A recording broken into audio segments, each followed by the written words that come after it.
Paramashivoham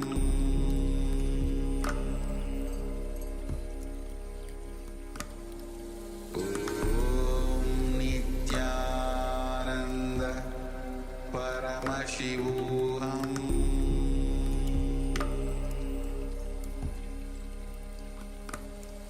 Om Nithyananda Paramashivoham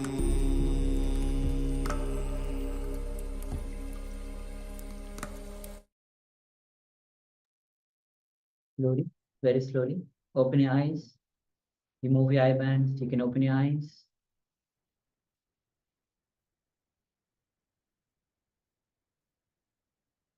And let's take a moment and start sharing what was revealed to you.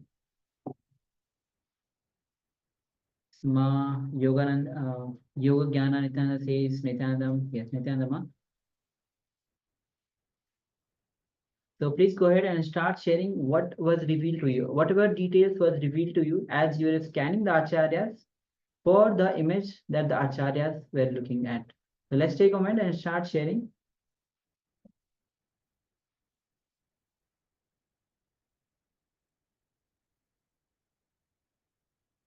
And all the participants on YouTube, you can also start sharing.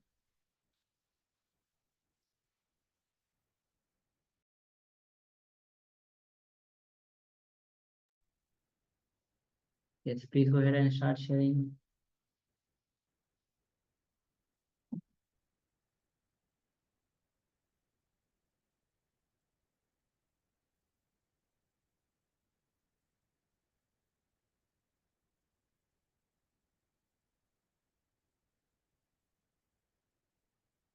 So for this round of remote vision, we asked yourselves, participants, to scan the image that ourselves, the Acharya, are looking at.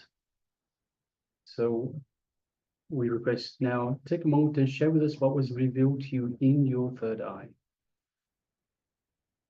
What are the details of the image that ourselves, the Acharyas, were looking at for this round of our manifestation?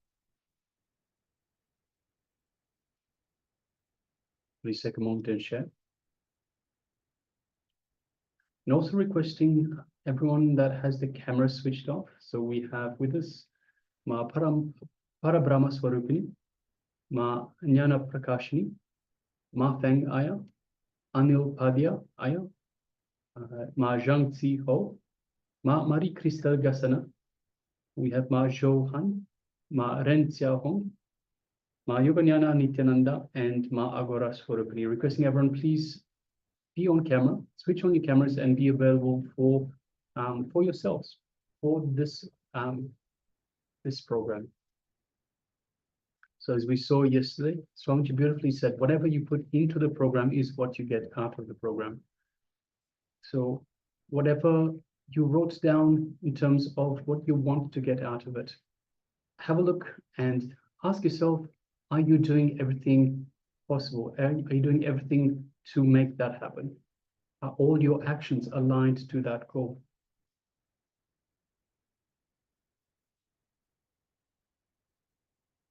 All right, so if you're still sharing, continue to do so. Meanwhile, we'll share the image that we ourselves, the acharyas, were looking at for the manifestation. Yes, so this is the picture that we were looking at. You can see it's a beautiful scene. You can see the mountain behind. Just in front, it's kind of looks like a big lake or maybe a river also. So it's a water body, big water body. You can see boats, people, houses, stairs, and of course the trees, plants, and yes. So this is, and colors, of course, various colors in this picture. Yes, so if you saw anything in relation to a water body, we had the green trees behind and a big hill, mountain, buildings, and all the different colors. And congratulations for manifesting this power. We request you to also please share. It's important that you share as well. When you share, you trust what you are being revealed. You trust and you build the feeling connection with the divine. And of course, it is through this feeling connection, through this space of oneness with the divine, that the powers manifest. All right. So with this, we'll be moving on with the next revelation by Swamiji. As today we are going through the three bodies, the physical body, subtle body, causal body. So in this round, Swamiji will be revealing on the four states of consciousness and how it is related to the three bodies. So let's come to the space of listening as we listen directly from Bhagwan himself. So you can have the notebook with you, pen and paper with you. Write down the powerful cognitions related to this. And let's get ready and let's enter into this revelation.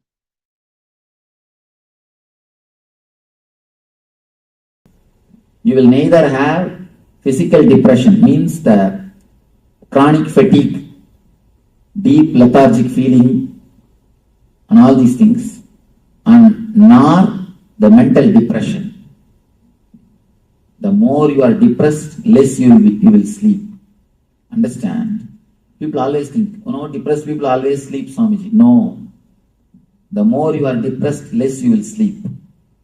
Because at the time of causal body, the subtle body will enter into causal body. At the time of subtle body, the causal body will enter into subtle body. They both will not get along with each other. They both not getting along with each other is only expressed as a depression and insomnia. Depression and insomnia are very closely related diseases. Physical lethargy, mental lethargy, and insomnia. All the three are very closely related. We should mainly concentrate on one thing. Beef is the food which will create total physical lethargy. Our country is suffering because of beef mainly. Beef is the food which will create total physical lethargy. So naturally, mental lethargy. Next is depression. Obesity, depression, insomnia. All the three problems are connected to the same root, which is the major problem of these countries. All these three. Am I right? These three is the major problems which we are facing. No? 60% is obesity.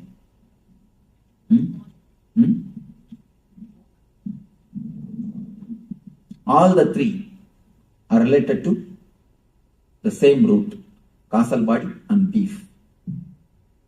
These two helps totally. All these three. Some people get it and they don't eat meat. Vegetarians get it too. Vegetarians also become obese. Then they must be eating so much of food. Beef, if you eat even less, you will have. The quantity may be too much. I am telling about one or two reasons. There are many other reasons. I am telling about the major reasons. Especially on this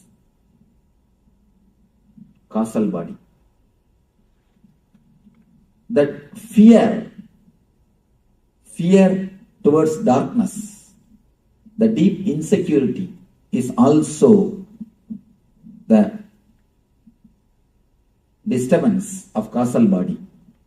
If you are totally eased with the causal body and totally relaxed into the causal body, you will not have continuous insecure feeling. So much of insurance companies will not be necessary. So much of insurance company means what? Continuous feeling of insecurity. No, truth. These are all insights. So many insurance companies. It shows we are in deep insecurity. In India, hardly 2% of the population goes for even life insurance. Even the life insurance, leave about anything else, which is basic. Car insurance and all, you can't imagine. At least I have not heard. I have 3 cars in the ashram. I have not even heard the word car insurance, and I never did also. We have 3 cars in the ashram. We never did. And still now I don't have life insurance. I can be sure about that. In the ashram, we have 50 people. In that 50, not even one is having life insurance. Even the life insurance, we don't have. And here I am surprised to see the whole lifestyle. You can't imagine there can be somebody who will not have life insurance, huh? Well, I think anybody who doesn't have children doesn't really need it. I mean, unless they have a house. But in this country, it is almost a man without having any insurance. Can you imagine?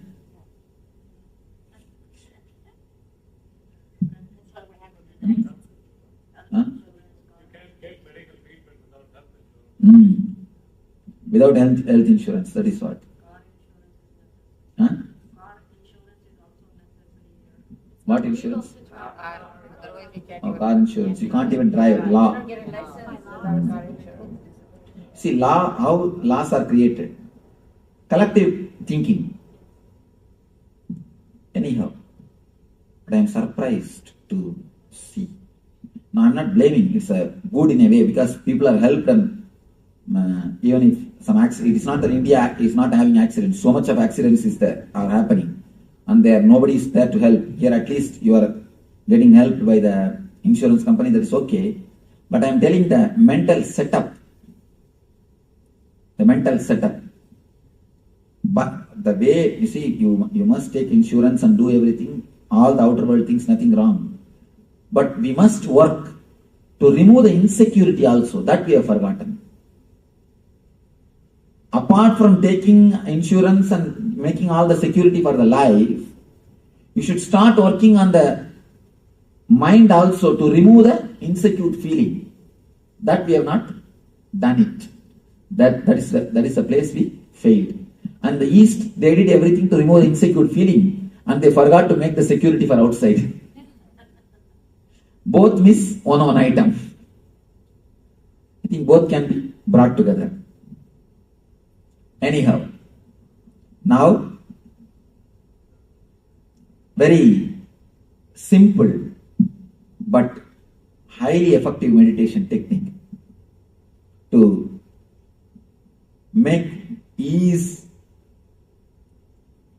and relaxed feeling into the causal body.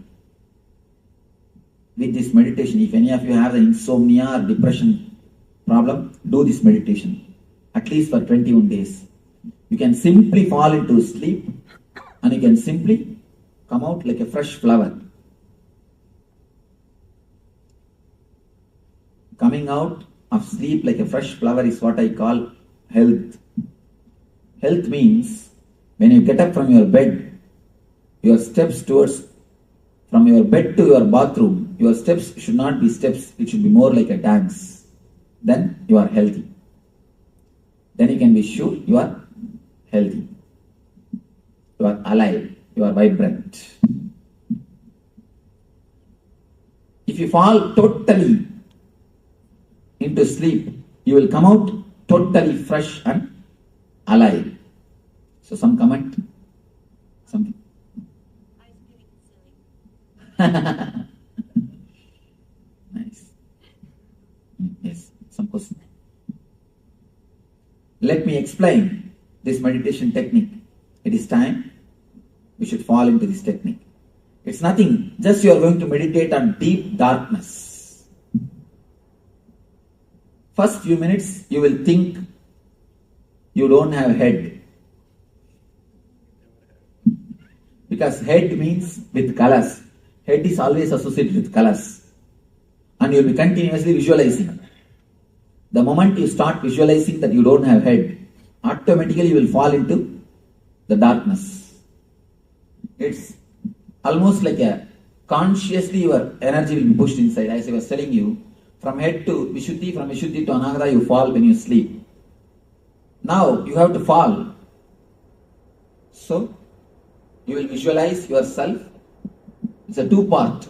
First part, you will visualize yourself for a few minutes without a head. Next part, visualize you are sitting inside a cave, dark cave, inhaling the darkness and exhaling the darkness and meditating on darkness. Don't be afraid of darkness.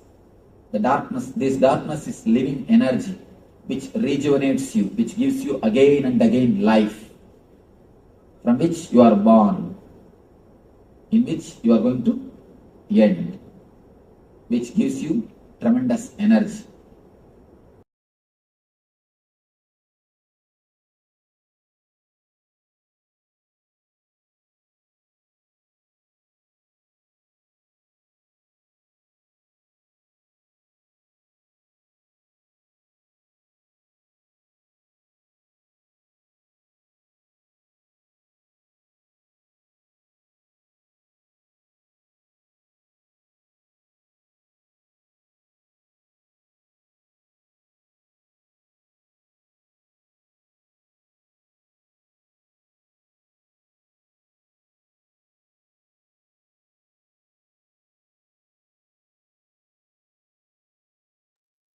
Yes.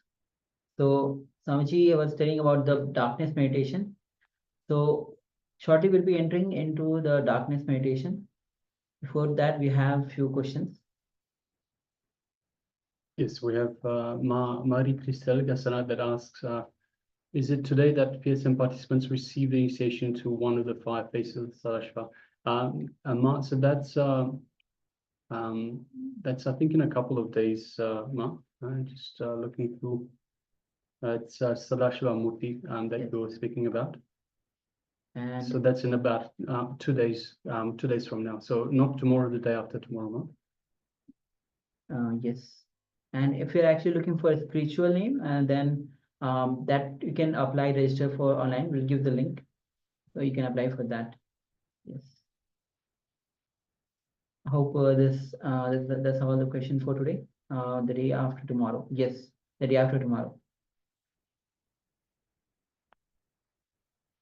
Will there be another initiation today? I have friends who are following the program. It's to help them prepare what they need today. So today there's no particular initiation, Ma. So yes. All right. So with this, now let's enter into the meditation. It's a darkness meditation, as Swamiji was saying. So let's come to the space of listening and give your full involvement in this meditation.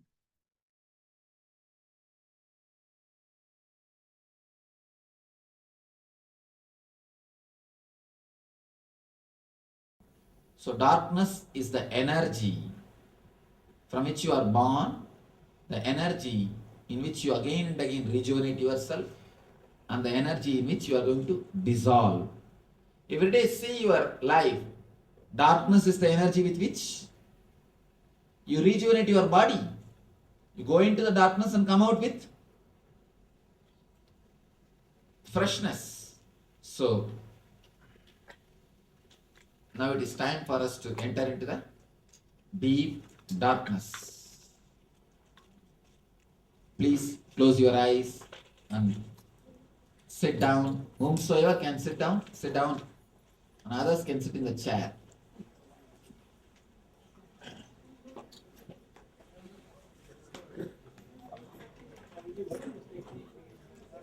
Yes, I'll guide you step by step. You will visualize you are sitting in a dark cave and meditating on darkness. Inhaling the darkness and exhaling the darkness.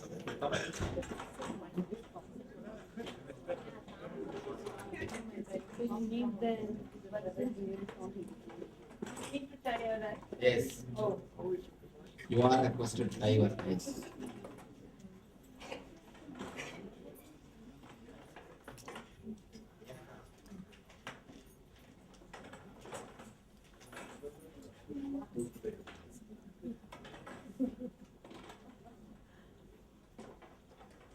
Sit straight.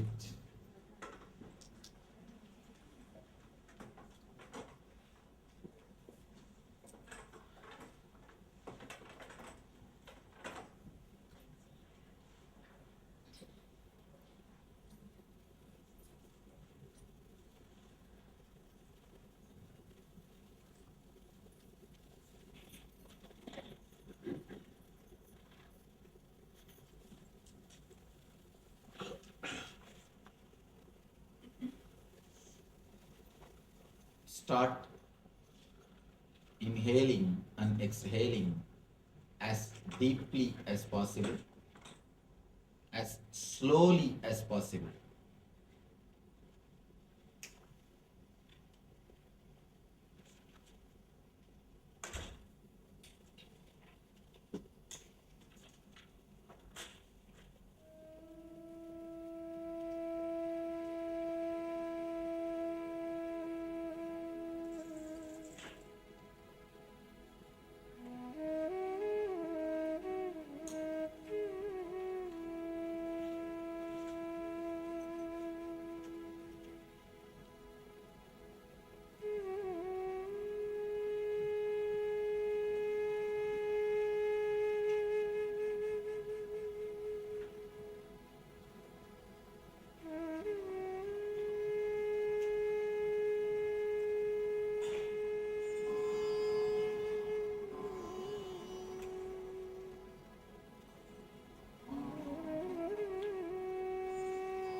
Start visualizing. You are slowly walking in a deep forest, going towards a mountain.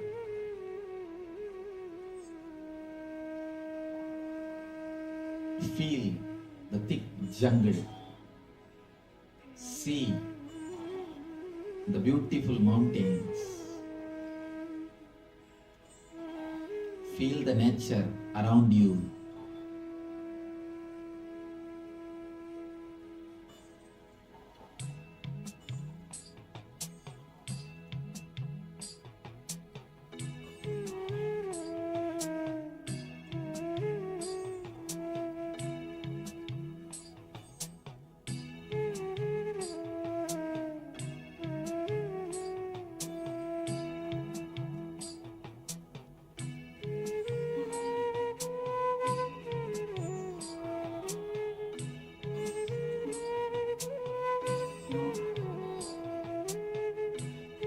Feel you are entering into a dark cave.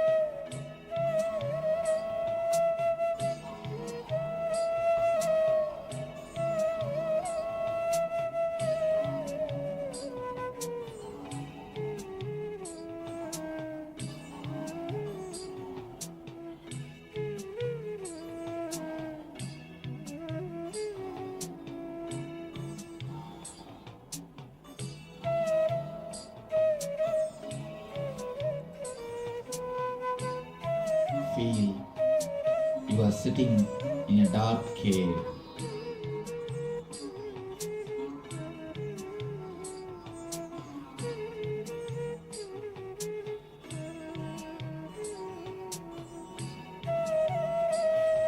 Start visualizing dark cave. All the sides of the cave.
cave,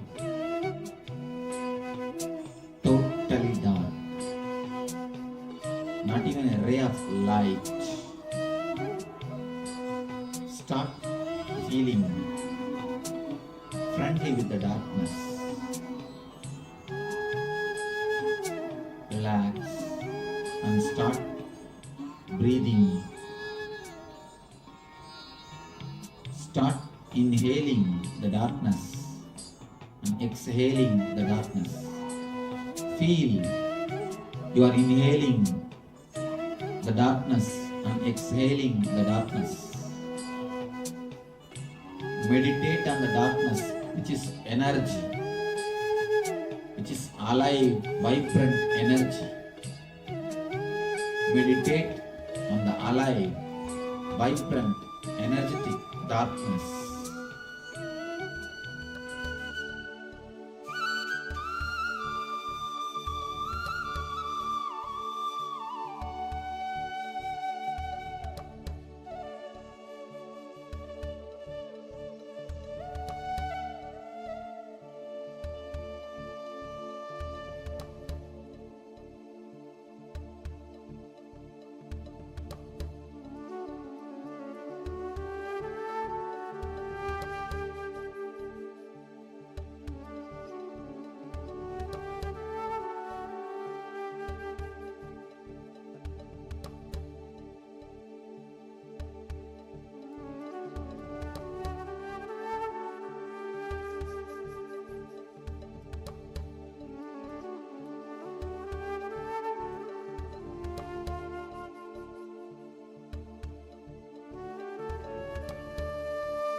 So first Nitya Kriya for digestion.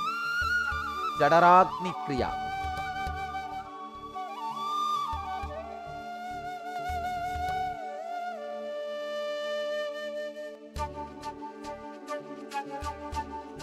See Hatha Yoga very beautifully. In Hatha Yoga Pradipika, the Guru's role is explained.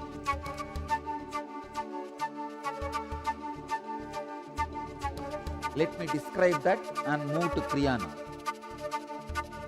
Supta Guru Prasadena Yata Chakrati Kundali Tada Sarvani Batmani Vidyante Grantayopicha.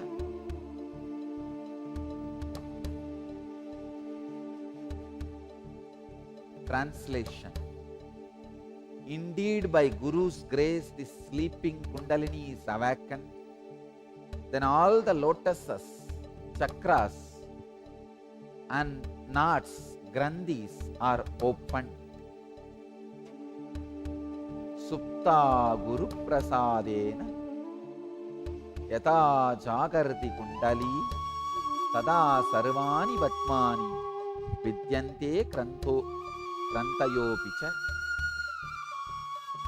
The process you are going to do not only will cure your digestion problems, it will awaken your Kundalini energy also.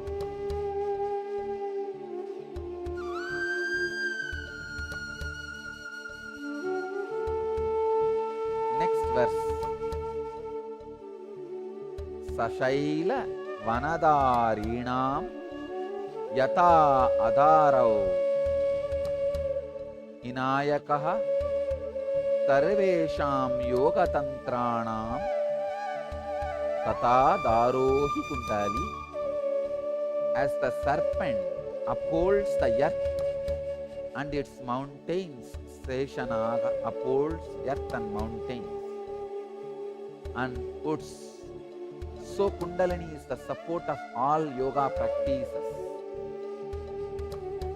Now, through this Kriya, we are going to awaken the Kundalini Shakti. Next verse. Now we are entering into the exact technique. In Hatha Yoga Sutras, 3rd chapter, 10th verse. Padamulena Vamena Yonim Sambhitya Dakshinam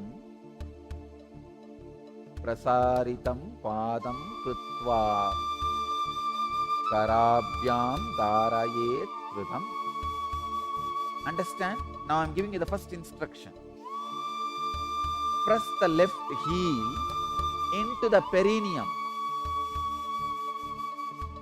Straighten the right leg and with hands firmly take hold of the outstretched foot. Straighten the right leg.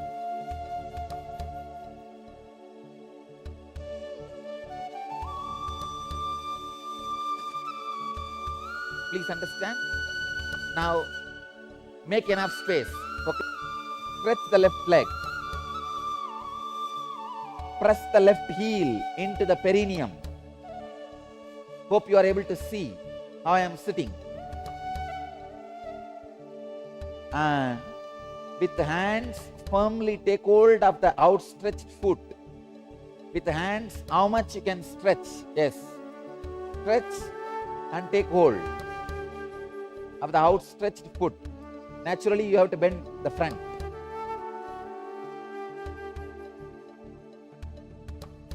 You may have to bend the front. Do it as much as you can.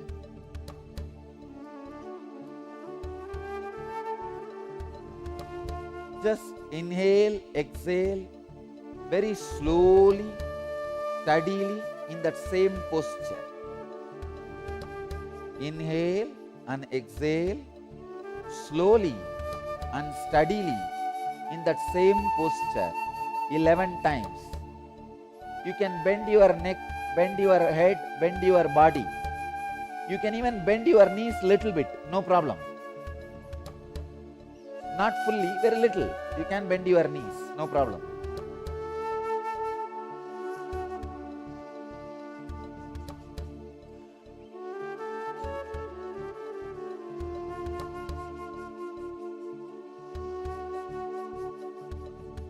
Inhale and exhale at least 11 times very smoothly in a relaxed way.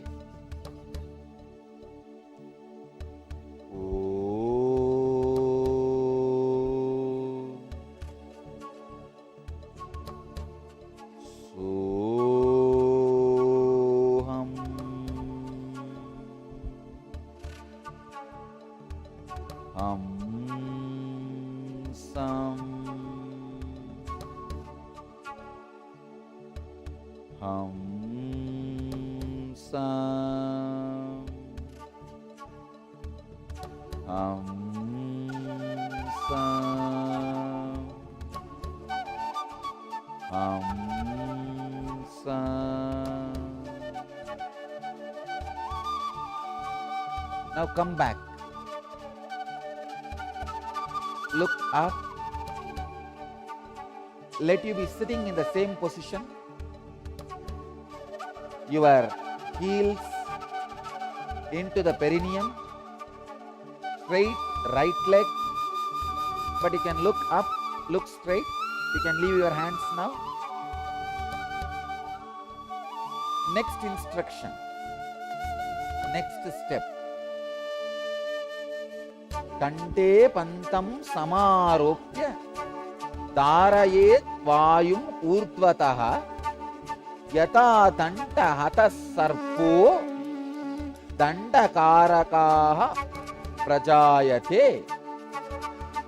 By locking the throat and retaining the breath, the prana rises straight, just like a snake beaten with a stick becomes straight. Understand? Now you can support with your left hand your body and make your body straight. Your right hand can be on your knees, relaxed way. Your left hand, just like how I am sitting. Put the left heel exactly on the perineum. It has to go inside completely. See how it has gone inside.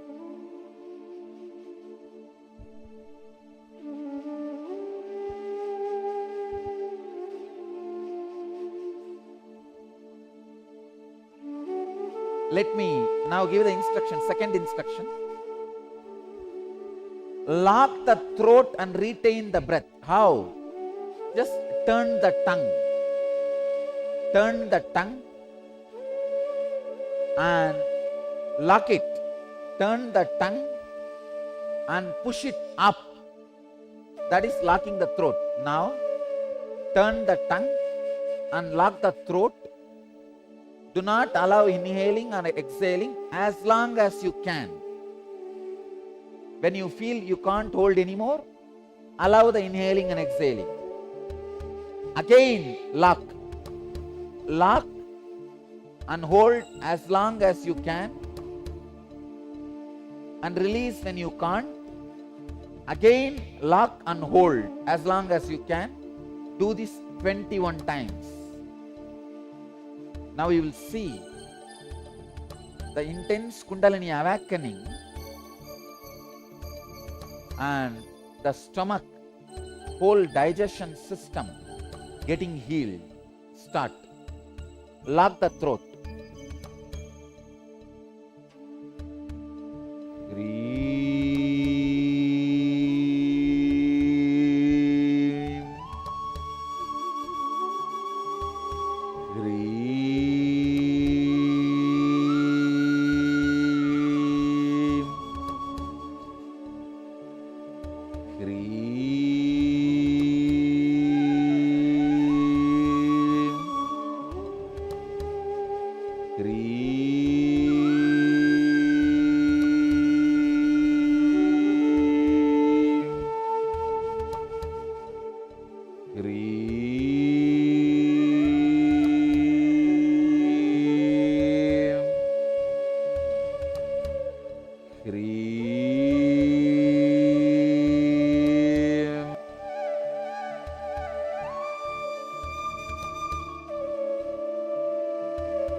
lock your tongue, push the tongue towards the upper palate, hold as long as possible.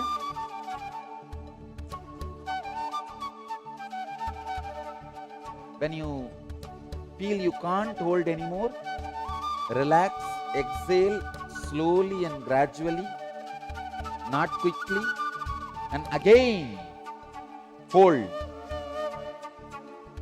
Holding as long as you can. Do this 21 times with closed eyes.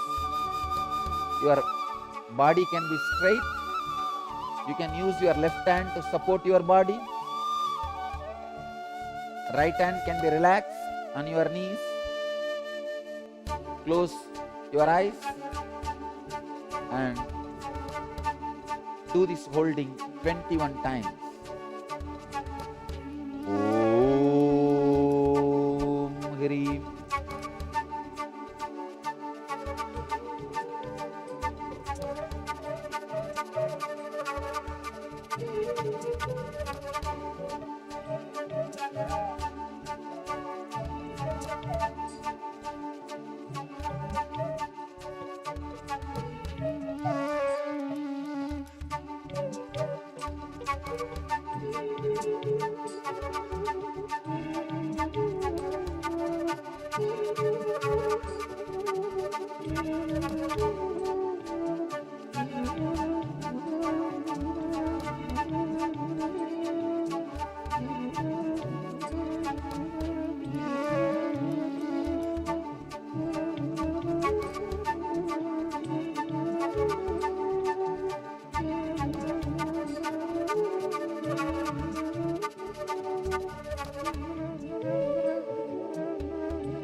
Put the right leg under the perineum and stretch the left leg.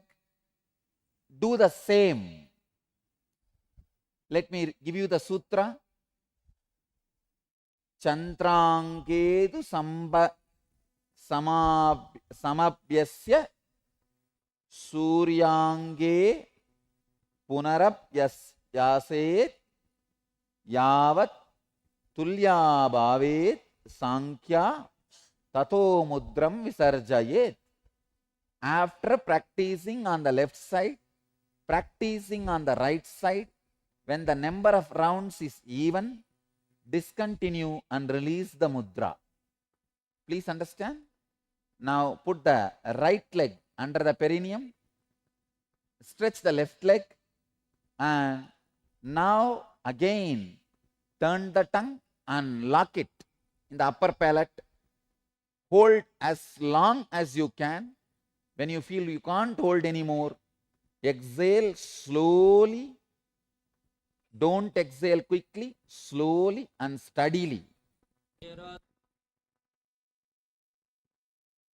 Hold as long as you can and exhale slowly, steadily.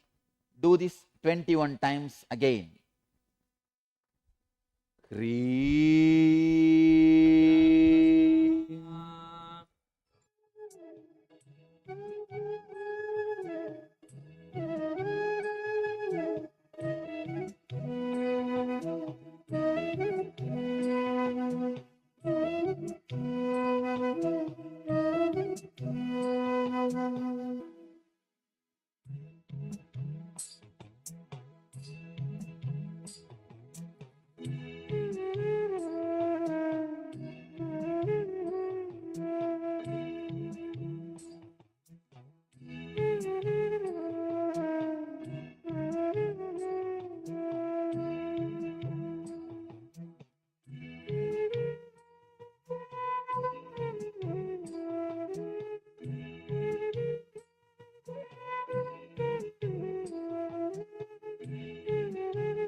Now, relax. Inhale and exhale in a normal way for 3 times.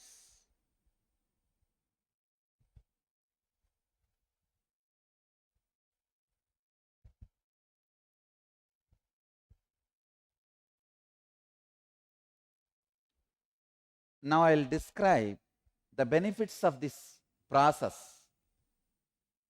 Iyam kalu mahamudra mahasiddaihi pradarshitaha maha kleshadayo doshaha shiyante marana dayaha mahamudrancha tenaiva vadanti vibudot tamaha. Understand, this process removes worst afflictions of 5 koshas and the cause of death.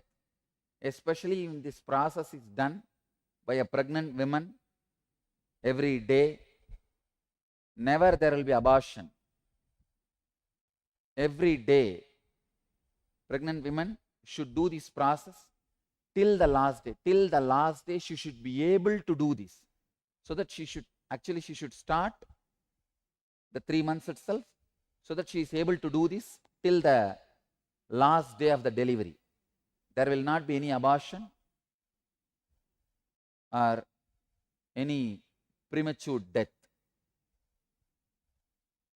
For one who practices this process, there is nothing wholesome or unwholesome. Anything can be consumed. Even the deadliest of poison is digested like nectar.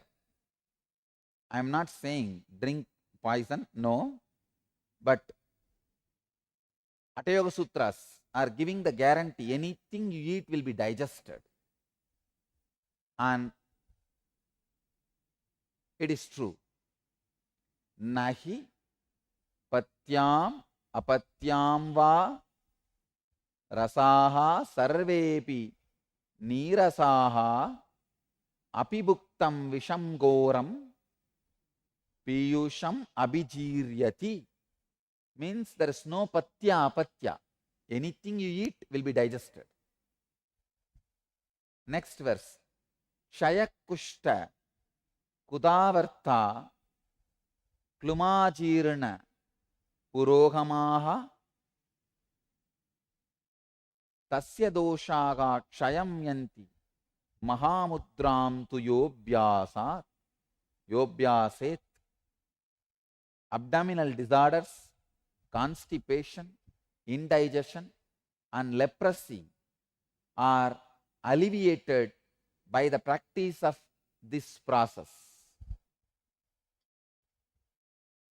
Hatha Yoga Pratipika, 3rd chapter, 17th verse. Now, 18th verse. Katiteyam mahamudra mahasiddhikaran ranam gopaniya prayatnena nadeyayasya kasyachit. Thus Mahamudra has been described as the giver of great siddhis. It must be kept secret and not disclosed to anyone. Hatha Yoga Pratipika, 3rd chapter, 18th verse. Thus this process has been described as the giver of great siddhis. It must be kept secret and not disclosed to anyone. Understand? This instruction, it should not be disclosed to anyone, is given so that there is no wrongdoing. If somebody does it wrong, it can create some disturbances or side effects, after effects.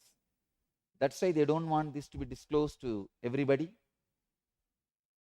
If you are sitting in front of my eyes or in front of the two-way conferencing, the final step, sit straight, internally bring both your eyeballs to your brow center and turn the tongue and put the tongue, press the tongue towards the upper palate. Understand? Let me give you the sutra and the instruction. Kapala guhare jiva, kapala guhare jihva, pravishta viparitaga, bruvor antargata drishtihi mudra bhavati kechari. Kechari mudra is turning the tongue backwards into the cavity of the cranium and turning the eye inwards towards the eyebrow center. Turn the tongue backwards and press it towards the upper palate and bring your both eyes, turn them inwards towards the brow center.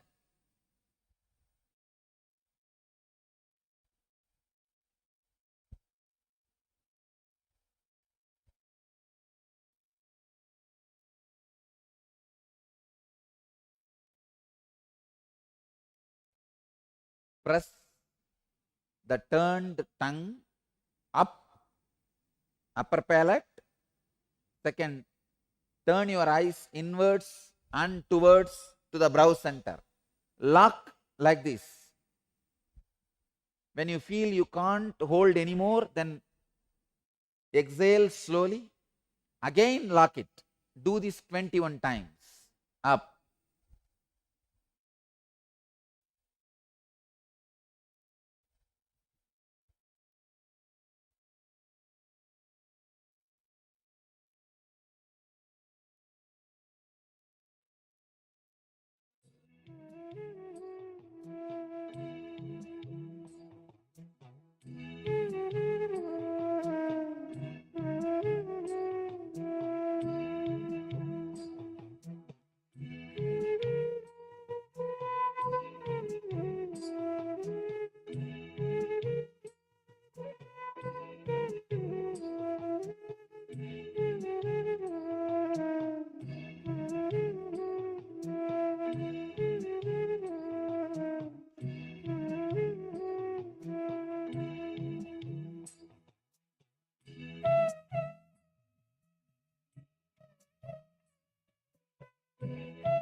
Let you all achieve, experience, live, express, radiate, and share the eternal bliss.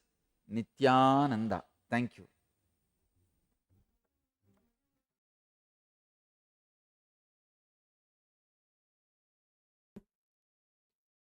Yes. Sorry, maybe I'm fighting with words, but then without I means there is no consciousness in that stage at all. You just imagine that night time there is no sun at all. Can you say in the night time there is no sun? No, we cannot say that. So the sun is there. We can't see. Sun is there, we can't see. Same way, the consciousness is there, we can't see. That's the without I. That is what I say without I for the sake of your understanding. We can't say, there is no space where there is no I. There is, in a way, you can say, there is no time where there is no sun. There is no time when there is no sun. But we say, the night time there is no sun. Just like that. For the sake of your understanding, I like to use that word without I. We can say unconditioned I. We can say in that state. No. Again, the conditioned, unconditioned I means you start thinking that you need to as if uncondition the I. There is no need to uncondition the I. You need to uncondition the thoughts, that's all.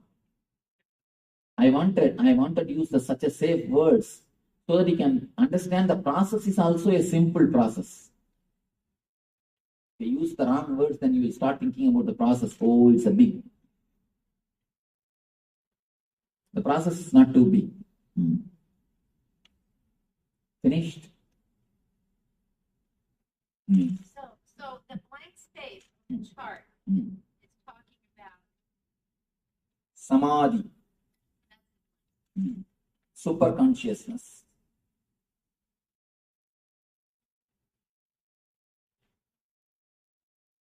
Let me explain about the physical body. Enough, don't take notes. If you take, the moment you bend for notes, I stop speaking. After every session's gap, you can take notes.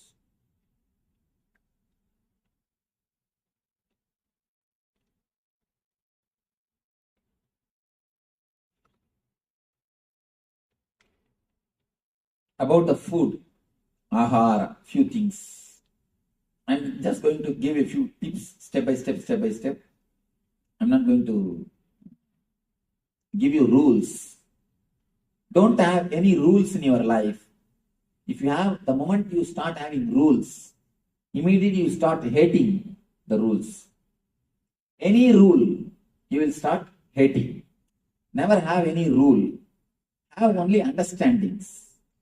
I have seen many guys suffering more because of the guilt they have eaten wrong food. The wrong food, the food itself wouldn't have created any problem. But the guilt would have created a lot more problem. Once in a while, somewhere you go to some party and drink or smoke and come away. The drinking and smoking itself wouldn't have caused so much of problem. But this guilt would have created more trouble. Of course, I'm not encouraging go around and drink or do whatever you want. I'm not encouraging that. But I'm telling you, don't create too much of guilt in your being. Don't create much rules. Even in your day-to-day life. Yesterday I was telling, I was not explaining on that because I was speaking in the temple. So I do not want to. Now I can explain.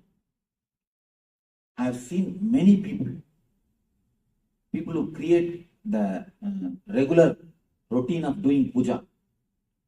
In the first beginning, when you started doing puja, you must have felt some ecstasy, joy, some enthusiasm. When you start every day as a regular routine, in a month or two, it will become a dead routine. Afterwards, for next month, if you have fear, out of fear, you will be continuing. And after that, you will be just waiting when I will finish the puja and come out. When I will finish the puja and escape from the room.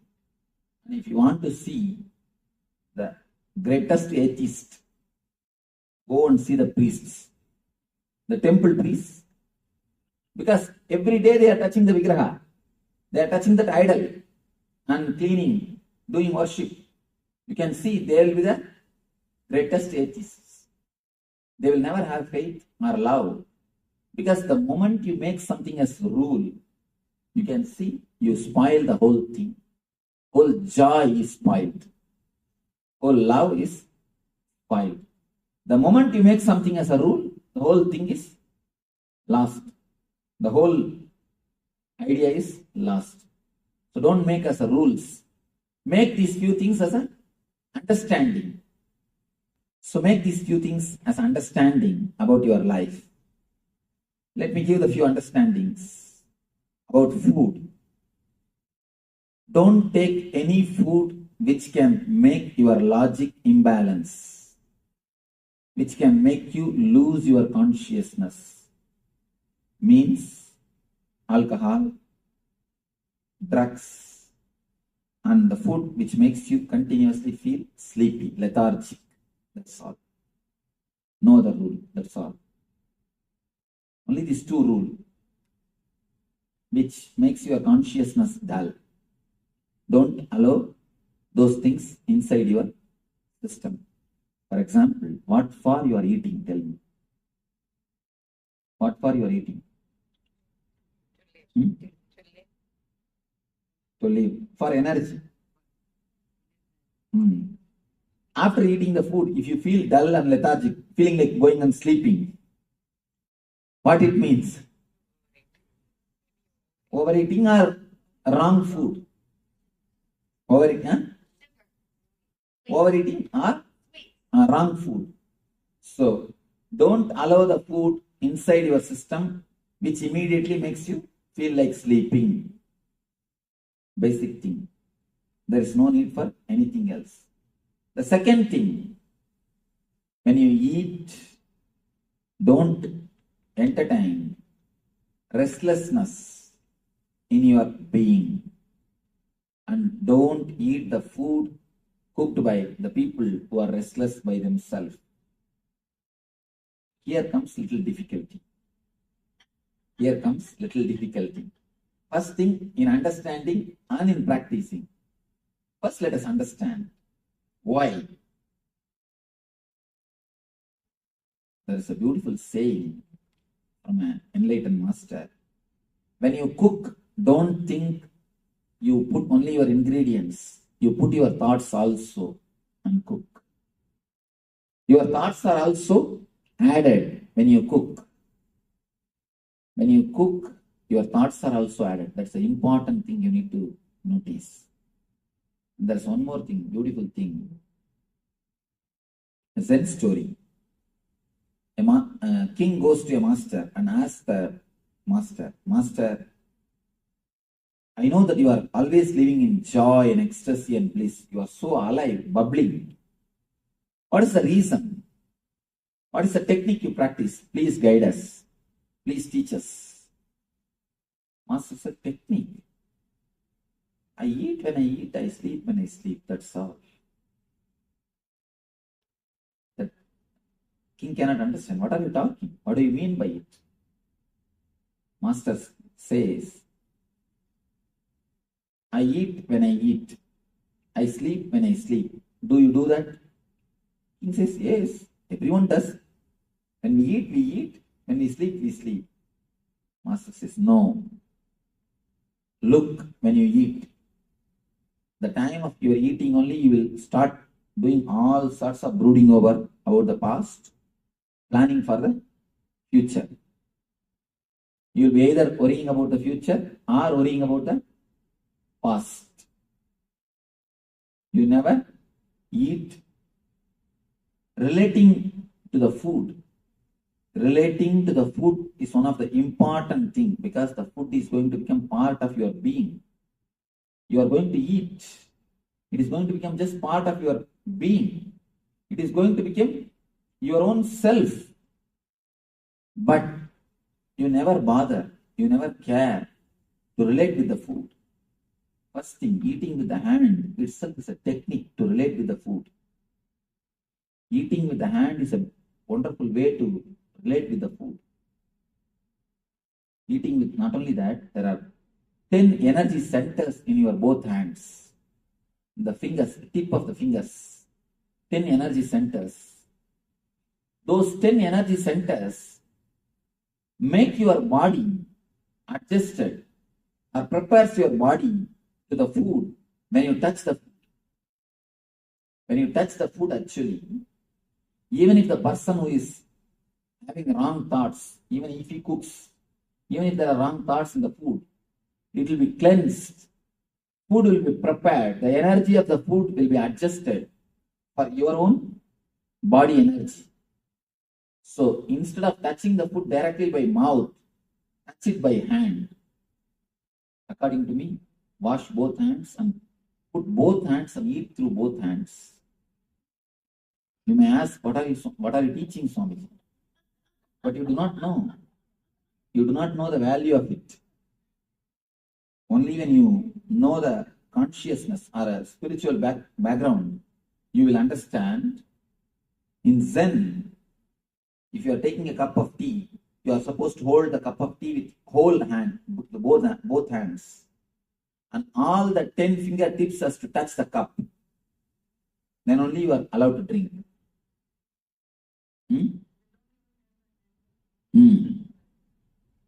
Then only you are allowed to drink. And not only that, you do not know consciously how much makes the difference. Try today, just try today. Wash your hands thoroughly. Put both your hands and feel the food. And take the food little by little. And put the food in the mouth. And nicely enjoy, relish. Deeply enjoy. And swallow. Don't just grab the food. If you grab the food, you do not even know the quantity. And it will go inside so much, you will not even know the quantity.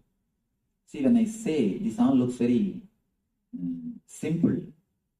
But eating is the habit, your basic habit. Everyday activity. One more thing, people come and tell me, Swamiji, I don't have time to do meditation, I don't have time to do dhyana, I don't have time to do puja. I tell them, don't bother at all. Just convert your eating into meditation, that's enough. If you practice these few basic things, the very eating itself will become meditation. The very eating will become meditation. You can't say, I don't have time to eat. Do you say? You eat properly.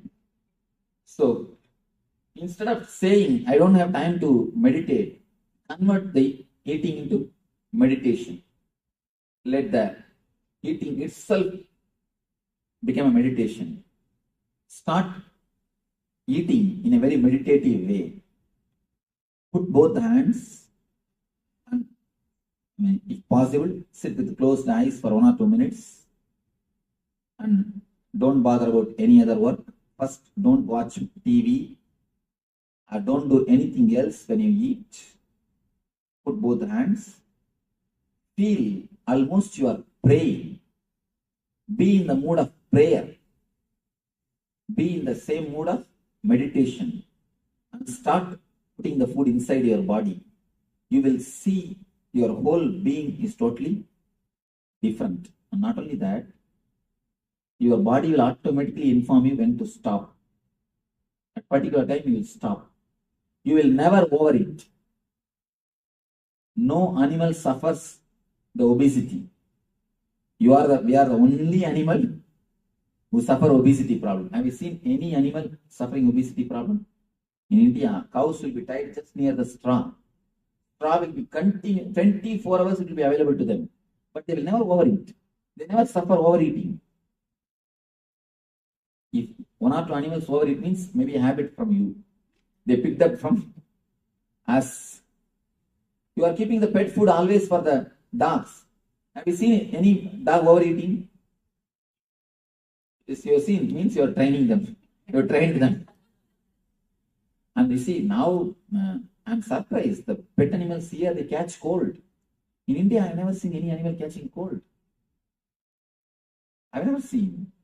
Here, because too much when you take care, it becomes almost like you. All the attitudes of human beings are picked up by the pet animals. No wild animals catches cold. No wild animals suffer so much of disease like pet animals. These poor guys, because you are giving food, they take your mental setup also. They pick up your mental setup. They pick up your attitude, your lifestyle, your everything, and it suffers. I have not seen any wild animal suffering the loneliness, but all pet animals suffer loneliness. Leave them alone and go. So they pick up your attitude. That is the reason they may be overeating, not by nature. Anyhow, understand these few things about eating. Just avoid the food which creates lethargic feeling and the imbalance of consciousness. Next, try to eat with the present moment. About the sleep, few things. Two kinds of people are there in the planet Earth. One is called sun-oriented. Another one is moon-oriented. People who are moon-oriented, they can remain awake even till late night. Till early morning, they can be fresh, energetic, alive. But early morning, they can't be active. They need sleep. They must sleep early morning, around 4 to 6. And there are another group which has to go to bed early. But the early morning they can be alive, fresh, active. The early morning, if you are alive, active, you are sun-oriented. In the night, if you are alive and active, you are moon-oriented. Identify yourself, whether you are sun-oriented or moon-oriented, Chandramani or Sauramani. Identify yourself. If you are sun-oriented, never miss the 10 to 12, that time. If you are moon-oriented, never miss the 4 to 6, that time. And now I understand. Hari is telling only 2 hours. No, I said I get both. You see, I ask people whether you are Chandramani or Sauramani. Swamiji, I feel both the time. Then if you are Avamani, then it is Avamana. Chandramana or Sauramana or Avamana. Avamana means bad, shame on you. See,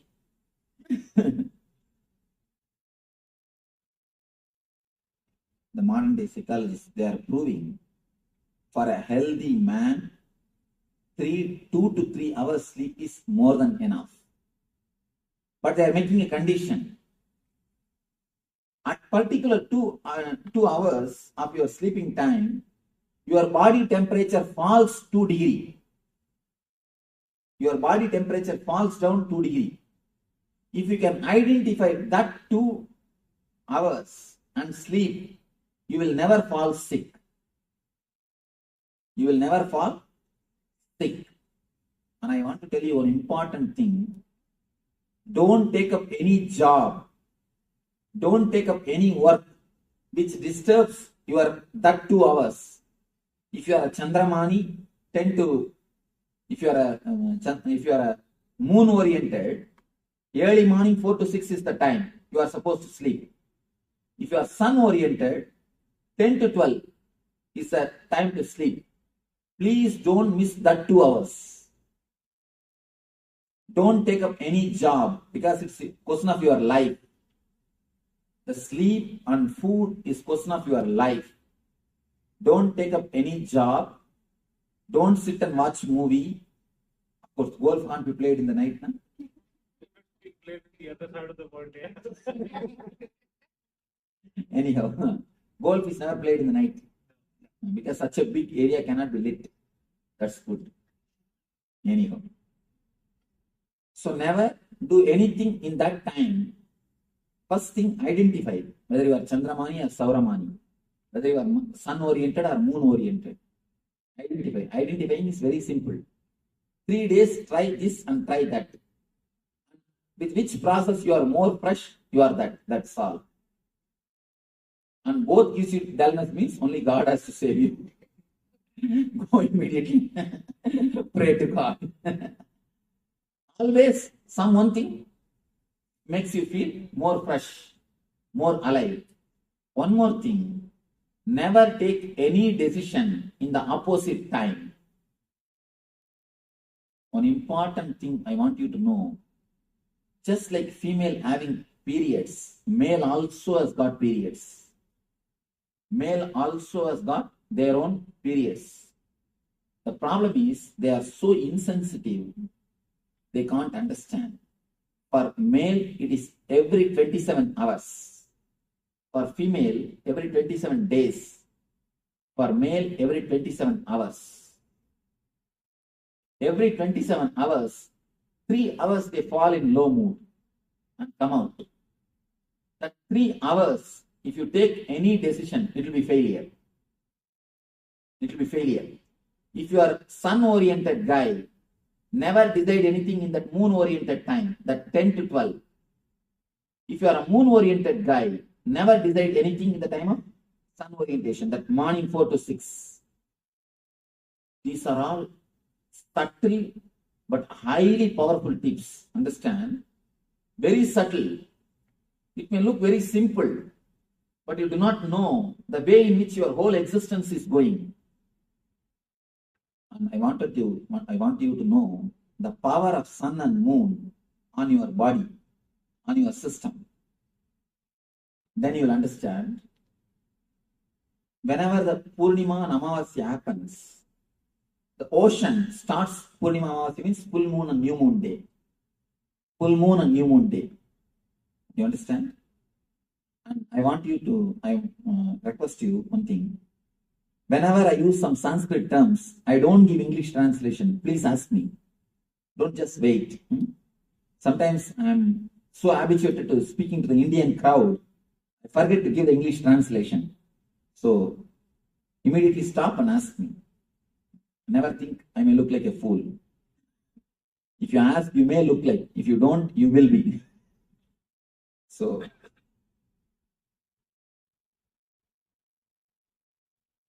new moon day and full moon day, you can see ocean will create big waves. There will be big waves. High tide in the ocean. Why? Always the pull of the moon makes the salt water aggravate. Salt water gets aggravated by the moon's energy. In your body also, 80% is salt water. Your body also gets aggravated. Have you heard? There is a understanding. The half-mad people, they will become full on the Purnima and Amavasya day, and full moon and new moon day. Have you heard of this? Huh? Oh, in the full moon and new moon day. One more important thing you need to understand. Mad people are called lunatics. Lunar and lunatics. Because their mind goes up, comes down along with lunar.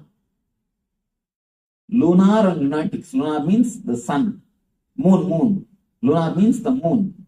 Lunatic means the people's mind which goes up or comes down along with moon. That is why they are called lunatics. What Aditi is laughing? Any question? Nithya has got some question.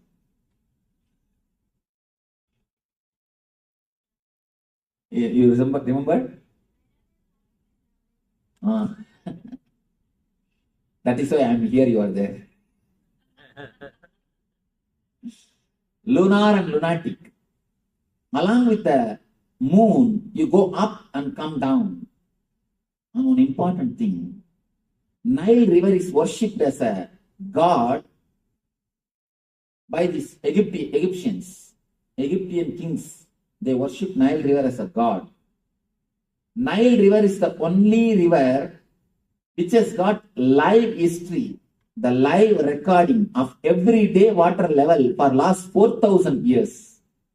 You know, there is a recorded history of Nile River for last 4,000 years. For last 4,000 years, every day, what is the water level? There is a record, clear record, written record.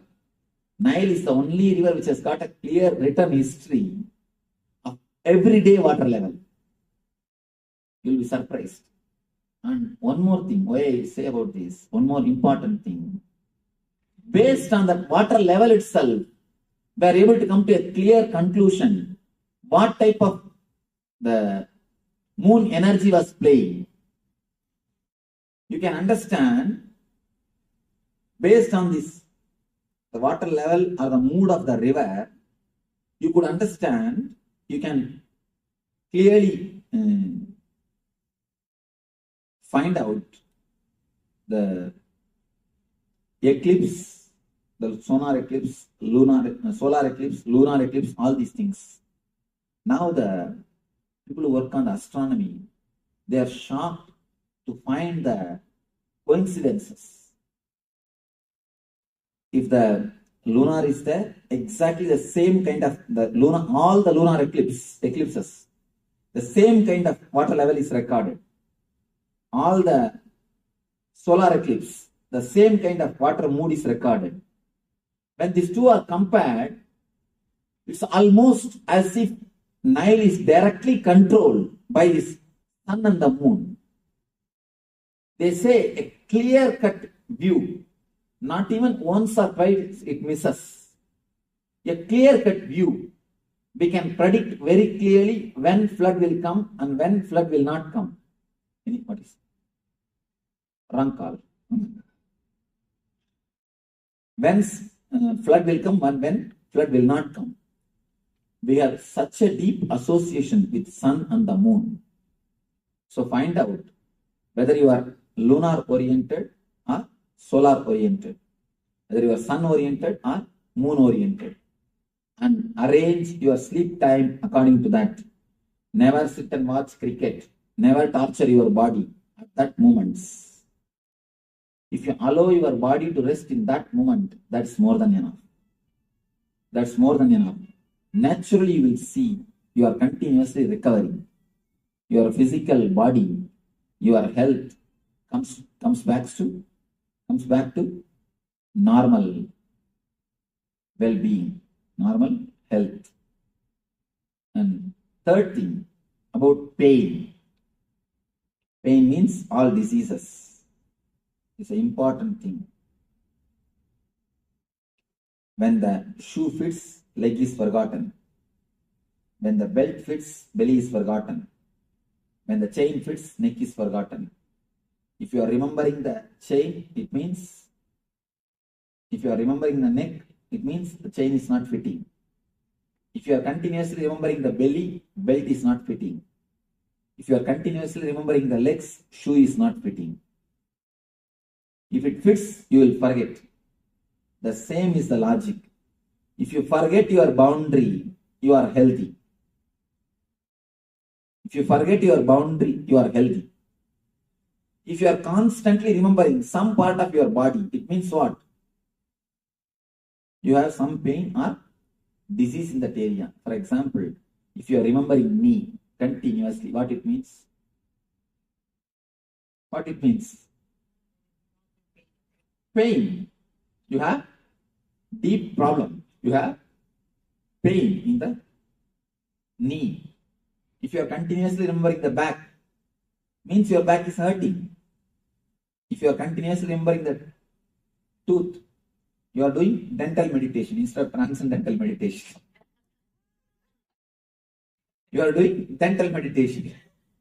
So, if you remember something constantly, some portion of your body, means it is not fitting.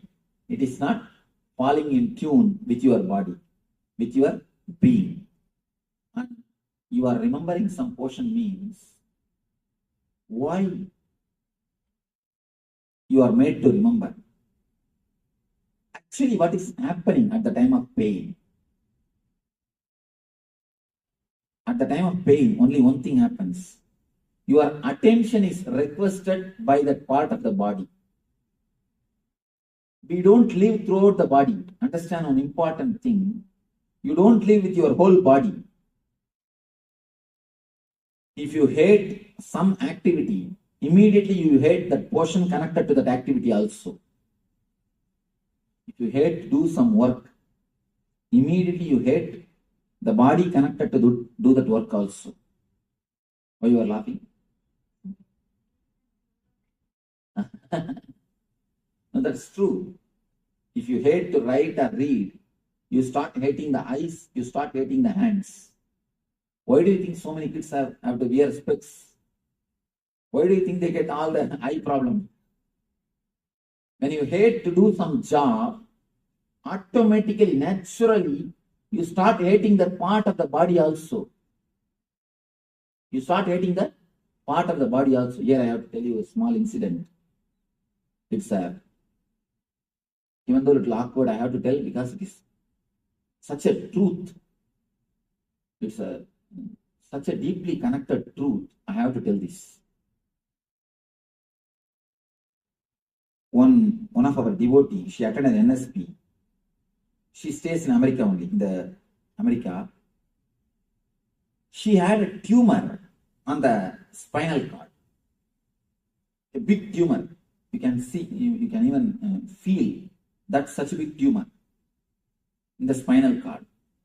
For last 12 years, more than 12 years, she herself is a person who is in the medical field. Because of that, she underwent surgery also. Even after the surgery, it again came back. Nothing could be done. It is there, it is there, it is there. In our meditation camp, we have a session like opening, telling about your guilts. We work on the people's guilt. What all the guilts you have from the past memory. One by one, we bring it out and explain about the guilts. In that session, she suddenly started weeping profusely. And she said, I have a deep guilt because I have been abused when I was 6-7-year-old girl. When she was very young, she has been abused. And not only that, again the same man who is her own relative exploited her when she became little elderly person also. Just yesterday I read a pamphlet. I read an advertisement in the book. In America, 1 among the 4 kids are abused. I was shocked. 25%. 1 among the 4 is too much. 25%.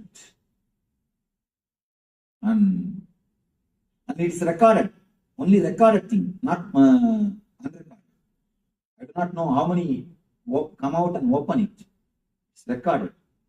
Anyhow, she, after again, when she became a little grown up also, that person has abused her. When she said this, it was so painful to take the guilt out from her and to make her feel relaxed and comfortable. It took at least 10 minutes for me. Of course, with a lot of energy and with a lot of understanding, insight, she has been comforted, relaxed. And you will be surprised, shocked to hear, in 10 days the tumor disappeared. Really, it happened. In 10 days the tumor disappeared. And already 6 months over, it has never come back. It has never come back. The tumor which did not disappear by surgery, which came back even after surgery, just disappeared just by confessing, opening it up. Actually, what happened? I don't want to reveal her name because it is related to the abuse. Otherwise, I can give the solid proof. It's such an important incident. You all need to understand how things happen in our body. When she was abused, she started hating the part of that body itself. She started hating the Mooladhara. That naturally created more complications, more and more complications, and created a tumor. That hatred, the tension which is built up, which is created in that area, has become a tumor. When you hate some job, some work, you start hating that part of the body also. Understand? you start hating that part of the body also.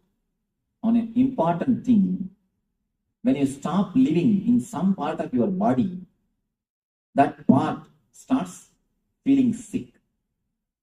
If your consciousness is not spread all over the body, it starts feeling sick.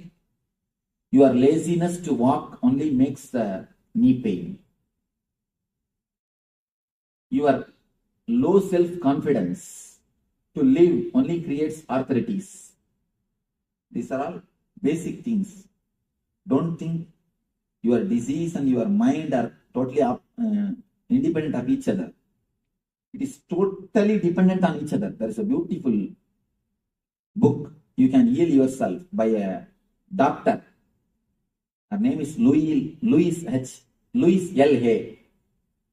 One of the, according to me, I think if she is in India, she would have been recognized as an enlightened one. If she is born and brought up in India, she would have been recognized as an enlightened one. This lady, one important thing I want to tell about this book. There is a understanding in Ayurveda and Yoga Sutra. How the Ayurveda and Yoga Sutra meet with each other. How the mental setup and the chakras are relating with each other. Ayurveda and Yoga shows how the emotions are related to diseases. This lady, I do not know whether she read that Yoga Sutra or she studied Ayurveda, because I don't find any reference of Yoga Sutra or Ayurveda. In her own research, she has actually fought cancer and overcame. She herself healed her cancer by her mind power. And you will be surprised, she quotes exactly, line by line. And she is a doctor. Because of that, she has got the chance to work with so many patients. Her researches, her findings she's recording, I'm shocked. So clearly she records the mental setup, exact mental setups which creates the diseases. And exact mental setups which creates the uneasy feeling. And exact remedy for it. The unchanging or changing the mental setup. Changing the pattern, changing the mental setup, only we call it mantra. Mantra are syllables. Now, I want you to understand one important thing. All your disease is nothing but low consciousness, low degree of consciousness. Some part of your body never receives enough of your attention or consciousness. You never live in that portion. Either you don't want to live, or you are not aware that you are supposed to live. When you don't live throughout your body, when you don't live with your whole body, you can be sure, you can be very clear that that portion will start suffering. That part will start asking for your attention. A small, simple technique which you can practice in the house. Whenever you get pain, whenever you get any pain, headache or knee pain or stomach pain, when you get a headache, don't start giving headache to others. First, analyze. When we get, what we do immediately? We start sharing. First, lie down, close your eyes, travel in the area where you have pain. Drop the word pain, just travel. Look as if a child looks at something new, how he will look intensely. How he will look something new. The same way, with the same intensity, with the same feeling of inquiry, with the inquiry sense, look at it as deeply as possible, without any idea of pain. Drop the word pain. Just look and see what is happening. You will feel very clearly, slowly, the area which is affected by pain will start shrinking. Suddenly you will feel pain is not throughout the head. it's only in particular area. Then you will feel it's only particular bit. Then you will feel slowly it will come to only a point, particular point. And if you look into that point, it will simply disappear. All pain is just requisition from that part of your body to your being to give little awareness and consciousness to you. That's all, nothing else. You may think, what, Swamiji, you are giving such a simple example and we know how we suffer. You never have any pain, that is why you talk all these things. Let me explain to you, really the incident happened. I put my hand in Kantasa car. Kantasa car. Here Kantasa is available? No. Kantasa is a heavy car. I don't know whether they make it out of stone or not. I think they make the car out of stone. So heavy, the car door is so heavy, I somehow put my hand in the car door then they closed it in Bangalore. The finger was caught. And it started just swelling. I'm seeing just it is becoming bigger and bigger and bigger. All are running, rushing to get some medicine, these, that. I said, wait, nothing. I was clearly watching. I didn't even create a sound, even the first sound. When it hits, even that sound was not created. I was clearly seeing the energy being supplied from our navel center to that area. It's like army rushing to do the job. Army rushing to protect if some flood or some cyclone. Immediately army is rushing to that area to do the relief work.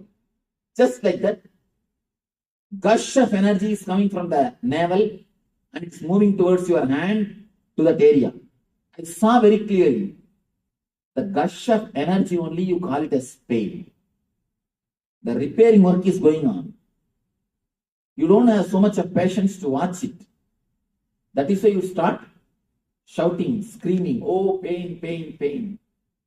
Pain is nothing but maintenance work. Body is doing its maintenance work. Body is doing its maintenance work. And it puts the stop symbol. Don't move the hand.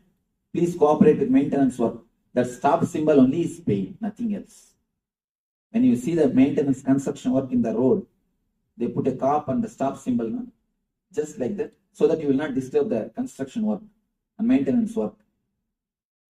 Same way body says, I am doing maintenance work here. Please wait, don't come.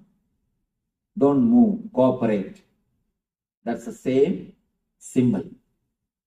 I saw very clearly, and not only that, just removed that nail and threw it away. And in few days, the nail came back.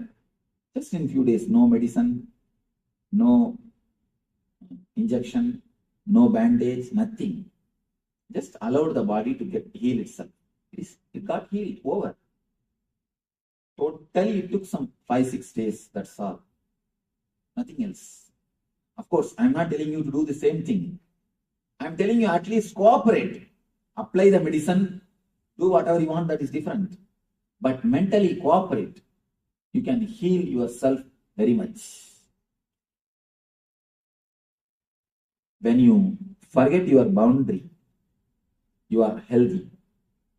If you are constantly remembering your boundary, you are in pain.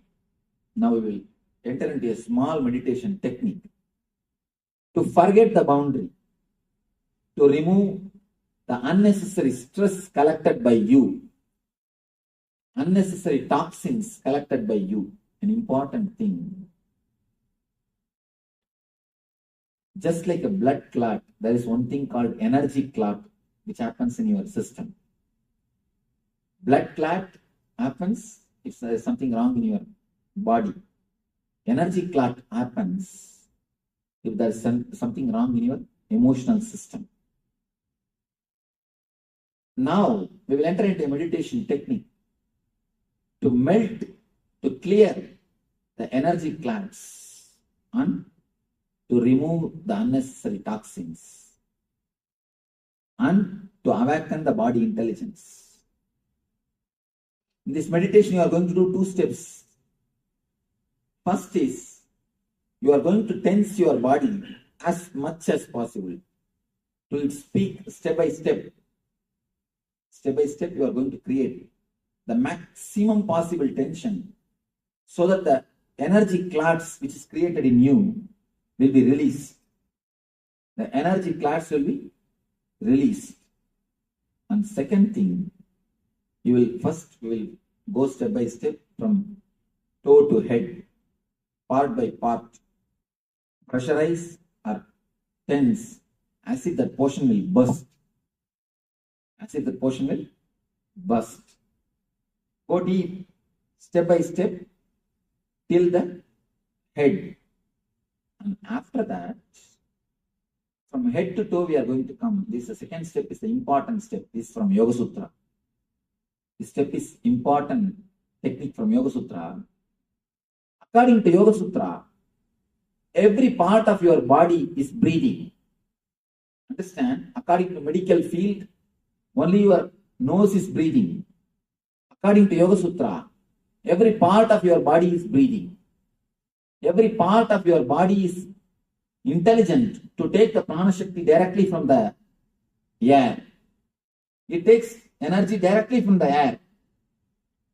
And directly it relates. It relates with the existence. That is why in India, yogis, they sit under the underground for 2 years, 3 years. I have seen a guy who sat in the underground for 1 year. Neither food, nor water, or air. Totally glass case. Tight sealed glass case. He sat under that 1 year. I asked, how at least he breathes? He said, we don't know, Swamiji. Then he came to the ashram, our ashram. He's after all a yogi, not enlightened. So he heard about me and he came to take my blessings. Then I asked him, how do you do this? He said, Swamiji, Yoga Sutra is this technique, Swamiji. The technique which you are going to do now. According to this technique, it is not only the technique, it is a truth. According to Yoga Sutra, every part of your body has got intelligence to take energy directly from the sky, from the ether. See, understand? A plant, a normal plant, when this can produce its food directly from the air, can't your body produce? Your body is much more intelligent system. Much more intelligent system. Can't it produce? It can. Only thing, we have not made our body alive. We have not allowed our body to do it. We have not given so much of understanding to our body to do it. The second level technique, you are going to breathe through every part of the body. Understand? Important thing. Your head should breathe separately, inhale and exhale. Your eyes should inhale and exhale. Step by step, part by part. Visualize. Visualize actually as if your body is separately inhaling and exhaling. That part of your body is separately inhaling and exhaling. Feel the same thing step by step, part by part, throughout the body. Feel that portion has become empty, porous. For example, head means feel that head has become porous. Every hair hole, through hair hole, you are inhaling and exhaling. Shrink or expand that area. Feel it is shrinking or expanding along with the inhaling and exhaling process. Step by step, your whole body should inhale and exhale. This will awaken your innate body intelligence.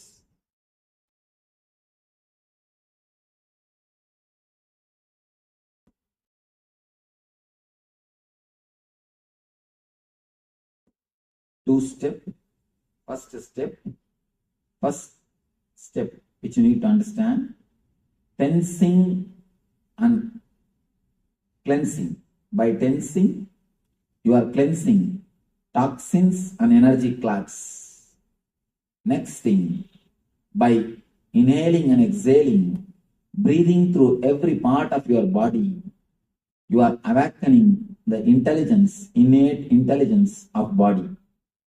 You are awakening innate intelligence of your physical system. Close your eyes. And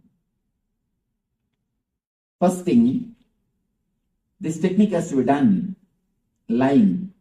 In the second part, you will lie down. First part, you can stretch your leg and sit comfortably.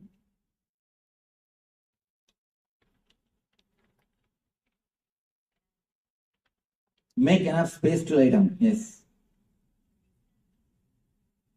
Yes, please tie the ribbon. Now she can sit on the chair itself. Anybody heart patient or underwent any surgery in last 3 months? What?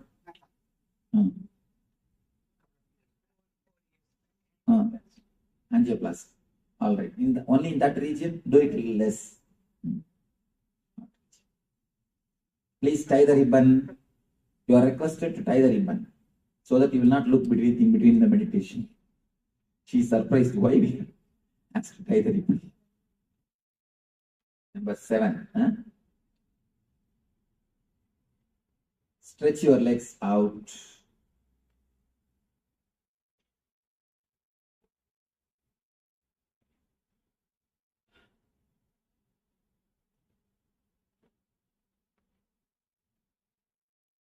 Start inhaling and exhaling as slowly as possible, as deeply as possible. Your inhaling and exhaling should happen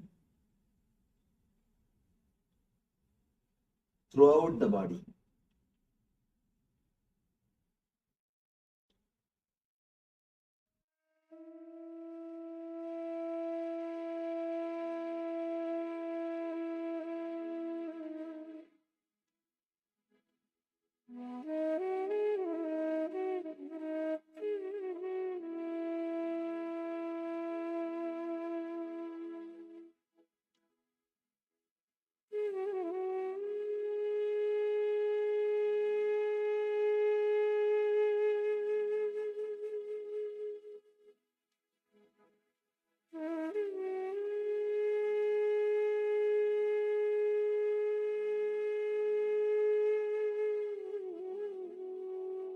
First step which you need to understand, tensing and cleansing. By tensing, you are cleansing toxins and energy clots. Next thing, by inhaling and exhaling, breathing through every part of your body, you are awakening the intelligence, innate intelligence of body. You are awakening innate intelligence of your physical system.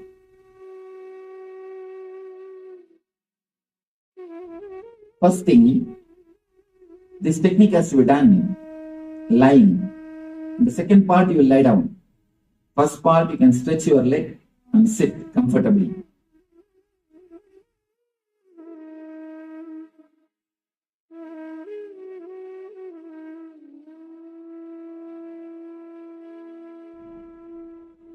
Start inhaling and exhaling as slowly as possible, as deeply as possible.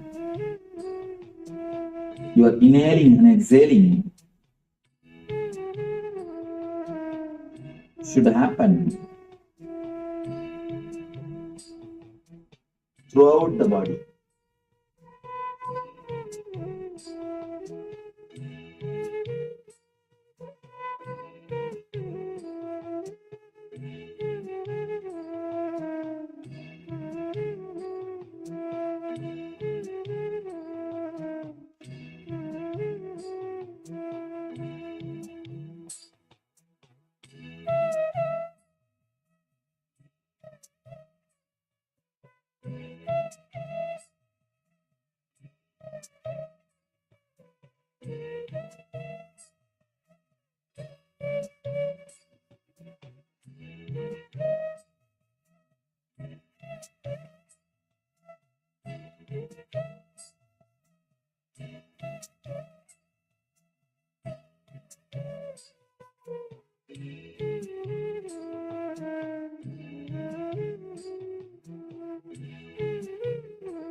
First step which you need to understand, tensing and cleansing. By tensing, you are cleansing toxins and energy clots. Next thing, by inhaling and exhaling, breathing through every part of your body, you are awakening the intelligence, innate intelligence of body. You are awakening innate intelligence of your physical system.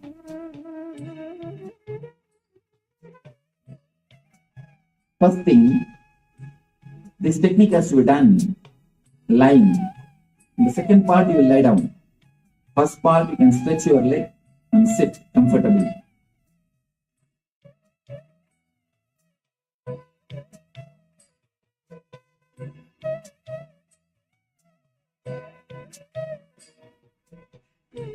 Start inhaling and exhaling as slowly as possible, as deeply as possible.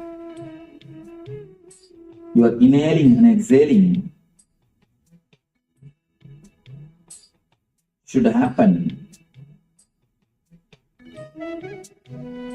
throughout the body.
First step which you need to understand, tensing and cleansing. By tensing, you are cleansing toxins and energy clouds. Next thing, by inhaling and exhaling, breathing through every part of your body, you are awakening the intelligence, innate intelligence of body. You are awakening innate intelligence of your physical system.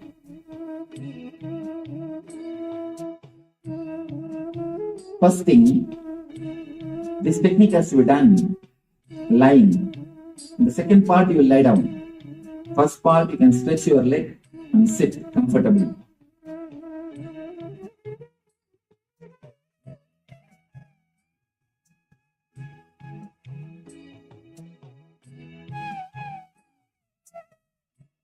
Start inhaling and exhaling as slowly as possible, as deeply as possible. You are inhaling and exhaling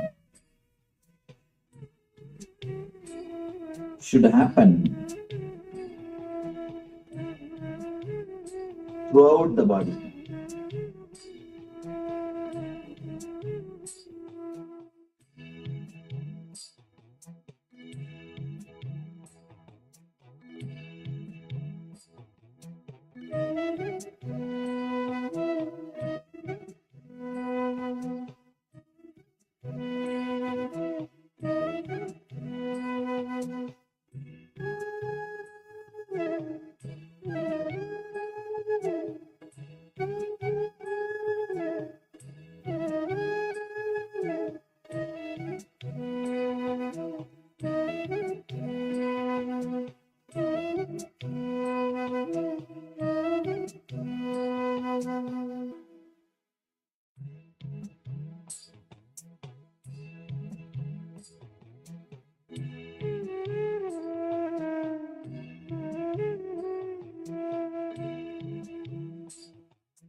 First step which you need to understand, tensing and cleansing.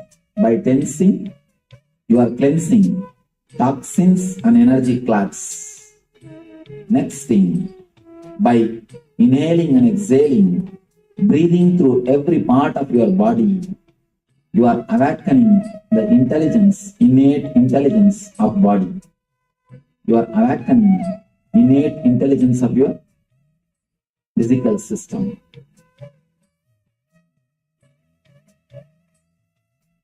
First thing, this technique has to be done lying. In the second part, you will lie down. First part, you can stretch your leg and sit comfortably.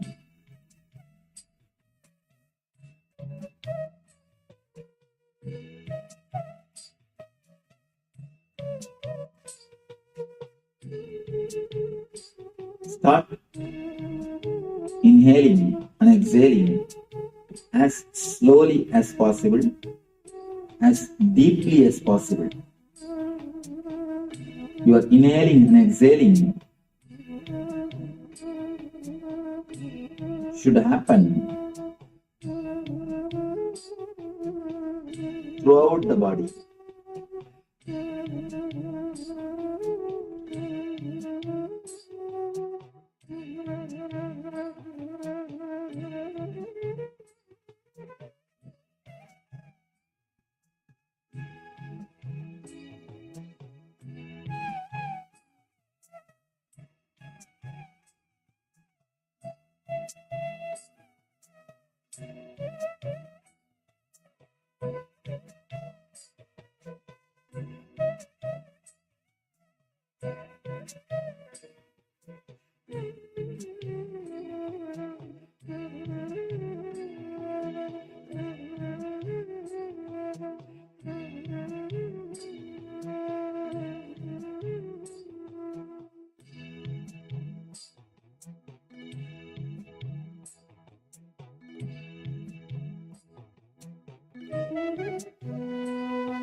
First step which you need to understand, tensing and cleansing.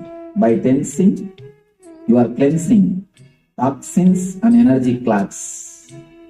Next thing, by inhaling and exhaling, breathing through every part of your body, you are awakening the intelligence, innate intelligence of body. You are awakening innate intelligence of your physical system.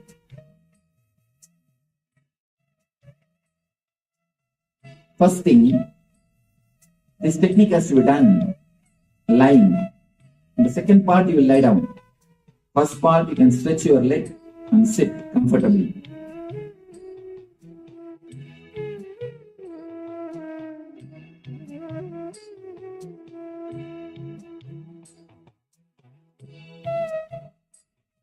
Start inhaling and exhaling as slowly as possible, as deeply as possible. You are inhaling and exhaling should happen throughout the body.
Actually, daydreaming is the side effect if the subtle body enters into the physical body.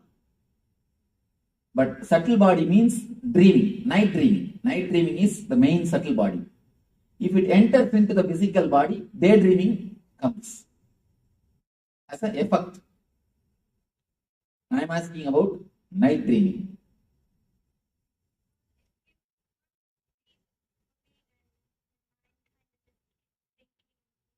All right. Let's go to Aditi.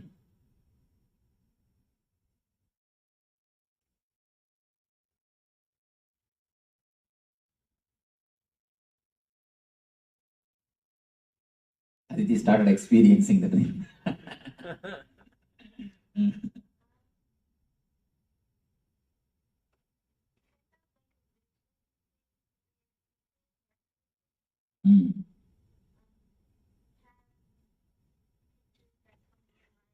Mm. Okay. Stuff means when these kids use the word stuff means that much only I know. That kind of stuff, Swamiji. That's all. It means more than that there is no words. All right. Let us go to Manisha. Tell me why dreams are coming.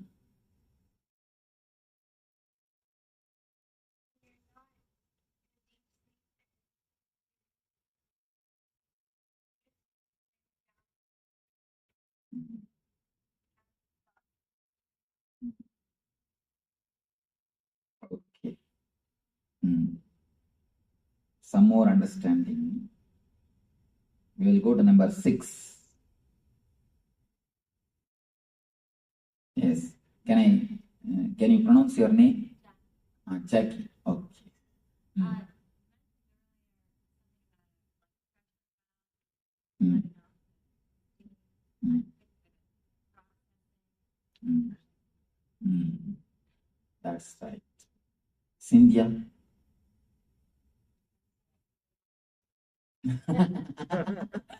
I think you are dreaming. Tell me about what you are dreaming. That's all. What is dream?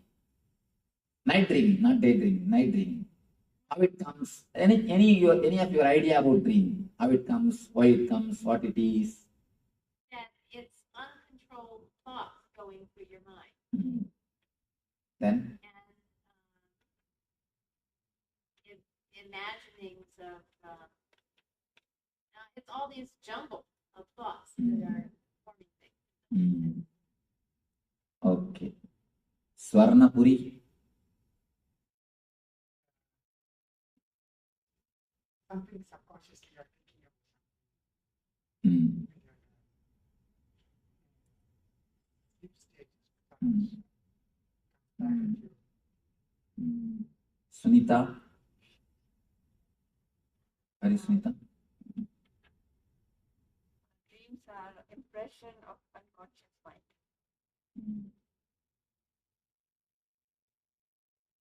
Something from Hari. Hari wants to tell something. Oh, No, your hands are raised. dream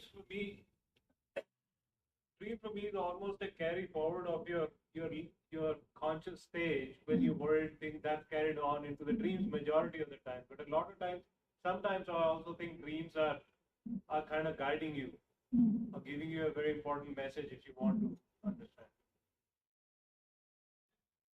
I told you that whenever you receive messages, it is a vision. If you can remember in 4 color, it's a message for you. It's a vision for you. If you remember by 2 color, it is a dream. When you get up morning, when you get up and try to remember the dream, what you saw. If you remember vividly, including the colors, if you, for example, if you have seen the wall, are you able to remember the paint color? You see a person, are you able to remember the dress color? If you have seen some animal, are you able to remember the color of an animal? If you are able to remember all those things, then be very clear it is not from subconscious, it is from superconscious. Because anything from subconscious is 2 color. And one more thing you need to understand, animals cannot recognize color except this color. Animals cannot recognize except this color. That's why in bullfight they put these red clothes. This is the only color they can recognize. All other things they can see only as a black and white. When you are in unconscious also, you can recognize only this color. No other color you can recognize. But if you recognize only this color, don't think you are having vision. If you can recognize all the 4 colors, all the different colors, then be sure it's a vision. If you are not able to recognize 4 colors, never bother about the dream. That dream is no value. It has no value in your life. Now,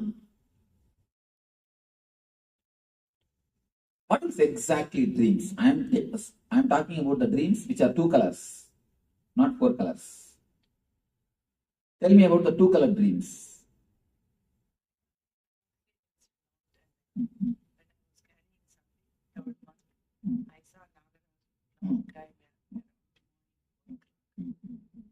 So you saw in the 4 color. Then it has no value. Then it has no value. What I am telling, tell me why and what is your idea or insight about the dreams? Continuation of the inner chattering of the mind. Okay, that's wonderful insight. Then something from Sometimes your happiness or your sorrow or something comes at the dream. that also comes.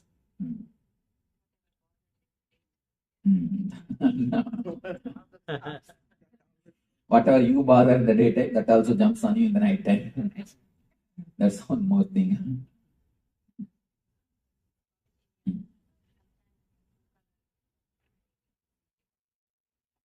No. 2 color dream divine means just a memory. It is nothing solid. Whenever divine or any vision appears, it always comes as a 4 color. You will remember vividly. Sometimes I've had dreams and it's like they would foretell the future or something, but they were in black and white. They will be in black and white. Yeah. It can never be. Because I have, as deeply as possible, I have analyzed the dreams. And not only that, when a person becomes enlightened, he never gets dreams. I have no dreams. Even the people who did research in Oklahoma, they were shocked to see that there is no random movement in the eyeballs continuously. The doctors first said, person cannot be alive without dreams, Swami. I said, if you want, you can do whatever experiment you want on me, but I am not getting dreams at least for last 4 years. The moment I became enlightened, from 2000 January 1st till today, no dreams. Totally no dreams. I said, you do whatever experiment you can. If you have any machineries, I invite, you're welcome, but I don't have dreams. Then when they were doing the experiments, they were shocked. How can mind be so silent? How can mind be so calm? I tell you, from my own authority, because I have crafted the dreams, I know the whole infrastructure of dreams. If it is black and white, then somewhere it clicks. Maybe it has worked out by clicking, not as an intuition. See, sometimes you get 10 thoughts. If one works out, you think, oh, that day itself I thought. You don't bother about all the 9 which did not work out. You understand? You think all the 10 possibility, and some one possibility has to work out. So naturally, what do you think? Yes, that day itself I know. You imagine all the 10 possibility, and if one works out, you connect that with that which worked out, and you say, oh, I had the dream. No. You should understand all the other possibilities also your thought. All the other possibilities also your design. So if you look at from this view, you connect it and see. Only if it's a clear memory, vivid memory. Let me explain. Because this needs a lot of insight. This waking, if you can actually analyze and understand this dream body, you will be liberated so much from so many kinds of problems. There is a beautiful sutra. The world is made of the same stuff in which dreams are made. If you understand, the moment you understand the dream, the reality is dream, you will get the power to make your dreams into reality. Understand? The moment you realize the reality is dream, you will get the power to make your dreams into reality. Because these two, where they meet, there is the source of energy. These two guys, this waking and the dream, where they meet, that is the source of energy. If we can analyze this one and understand, you will very clearly analyze, you will very clearly understand why you are facing failures and why you are facing success. You will be so clear about your failures and success. You will never bother, you will never be touched, because you will know. Generally, we only play both games, man. You create reasons for your failures and you create reasons for your success. And which is more, that wins. Finally, you think, oh, I have failed, I have failed, I have failed. But the reasons for failure also is created by you. The problem is you create it in the other subconscious state, the dream state. So you do not know you did it. Most of the time, you invite disease. And not only we invite, we send email, telegram, and telephone call, leave voicemail message. And finally, even if he doesn't want to come, we send somebody and bring him. The moment he comes to our house and opens the car, the moment he enters into our house, we say, no, no, no, I have not invited you. I thought somebody else will come. You are here. And I thought somebody else is going to come. But suddenly, I thought that Jackie is going to come. But now only I am realizing that Cynthia has come. See, after doing the whole thing, when the disease comes to your gate, then you say, no, no, no, I never expected you will come. I expected somebody else will come. We only do everything subconsciously. But we don't realize we do it. So analyzing these two states is an important thing for the success of the life. And now let me explain. See, if you get the thoughts, you just get the flashes from the energy of the causal body, it will be just two-color dream. Same thing, if you get from the energy of the super consciousness, the empty column, that will be a solid vision. When you remember early in the morning, if it is a solid 4-color, then it is from this empty box, the samadhi state, from Turiya, some glimpse of Turiya. If it is 2-color state, then be very clear, it is glimpse of the sleep state, causal body. It is just the oscillation of causal. It is not the oscillation, it is not from the Turiya. Many people come and tell me, Swamiji, I saw this God in the dream, that God in the dream, this vision in the dream, that vision in the dream, this spiritual, this experience in the dream, that experience in the dream. I always tell them, whether it is 4-color. That's the only scale. Is it 4-color? Is it very vivid? Is it experiential? Then it is true. Otherwise, don't bother. Go and sleep. Go and rest. No, next day, if you remember, that's third day naturally you will not have memory. Not third day, only yesterday dreams today. Actually, the dream memory will be there totally itself only 1 or 2 days.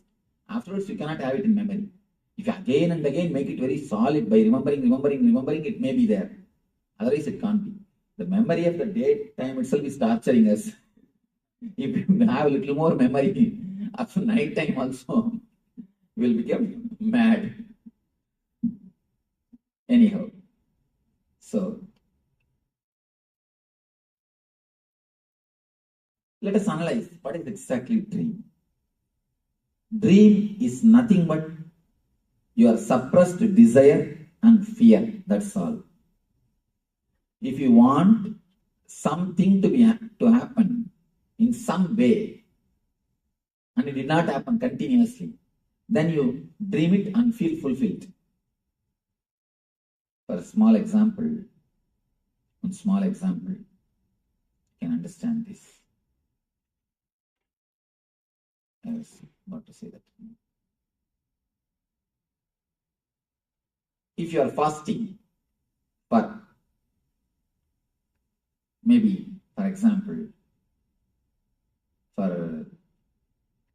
3 days. If you are fasting for 3 days, naturally the third day night, in the dream, you will have a good feast. Any of you have experienced this? If you are fasting, you should not eat anything, not the modern kind of fasting. The modern kind of fasting is a wonderful fasting. Having 2 liter milk, a little bit of banana, and few bhaji, and telling, oh, I am fasting, Swamiji. Not that kind of fasting. A real original fasting. The ancient days, people used to do that without even drinking juice. No, water is allowed. Water is allowed without even drinking juice or milk. Just by water. If that kind of fasting means, immediately you will have a drink. Anything suppressed, naturally you will see, will come up in the dream. All the suppressions will come up in the dream. The same way, if you don't want something to happen, the desire means you want something to happen. If you don't want something to happen, you never wanted that you should fall sick before going to exam. But I have heard from many people, even after they become 40, 50, they get dreams that they are sick and exam is there. That they are sick, they are missing the exams. They have forgotten the exam. Even after 30, 40. If you don't want something to happen, some accident, and you don't want somebody to appear in front of you, you don't want somebody to know some secret of your life, you will see in the dream as if that person came to know, as if that person saw you, you will be meeting him, you will start experiencing everything in the dream. You will start experiencing the whole thing in the dream. Few basic understanding. Whenever you wanted something and you are not able to, whenever you do not want something, but the memory is there. See, you do not want something to happen means, again the memory is there, you are fighting with that memory, that's all. That memory which you are fighting naturally will go more deeper and deeper. It's like there is a ripple in the lake. You go by boat to silence the ripple. Can you silence? Can you silence the waves of a lake by going by boat? When you go and try to fight with the waves, you will create only more waves. Same way, if you hate or if you are afraid of something, you will be creating only more and more deeper waves, more and more complications. When you create complications, naturally you suppress the whole thing. And they come up in the dreams. They come up in the dreams. 4 major levels of desires. I want you to understand.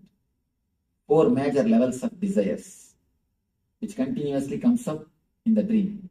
There is no need to control the desire. The main problem, the very word desires creates attract feeling in our being. We always wanted to control. Either you run behind the desire madly, or you suppress the desire totally. Either you run behind or suppress. You never use the desire as energy. Desire is actually energy. The main problem in our being is a simple understanding about desire can solve the heart problem. You may think, what all the stories you are telling, Swamiji? The whole heart problem, whenever you have any problem in this region, it is nothing but too much of desire suppressing you, too much of the demands being put on you. That's all, nothing else. The things are loaded on your being beyond your capacity. And nobody else loads it. You just take it. For example, Even if you don't do any physical work, if you are just sitting, if you are stressed, you will see, you will have a shoulder pain. There is no need for you to do any physical work. You are sitting, you are stressed, nothing else. You are just stressed, too much of thinking. You will see, you will have a shoulder pain. Any of you have experienced this? You will have shoulder pain. There are few emotions, just by the very understanding itself will heal you. You don't need to do anything else. The very simple understanding. For example, the moment you understand you are dreaming, you will be out of dream.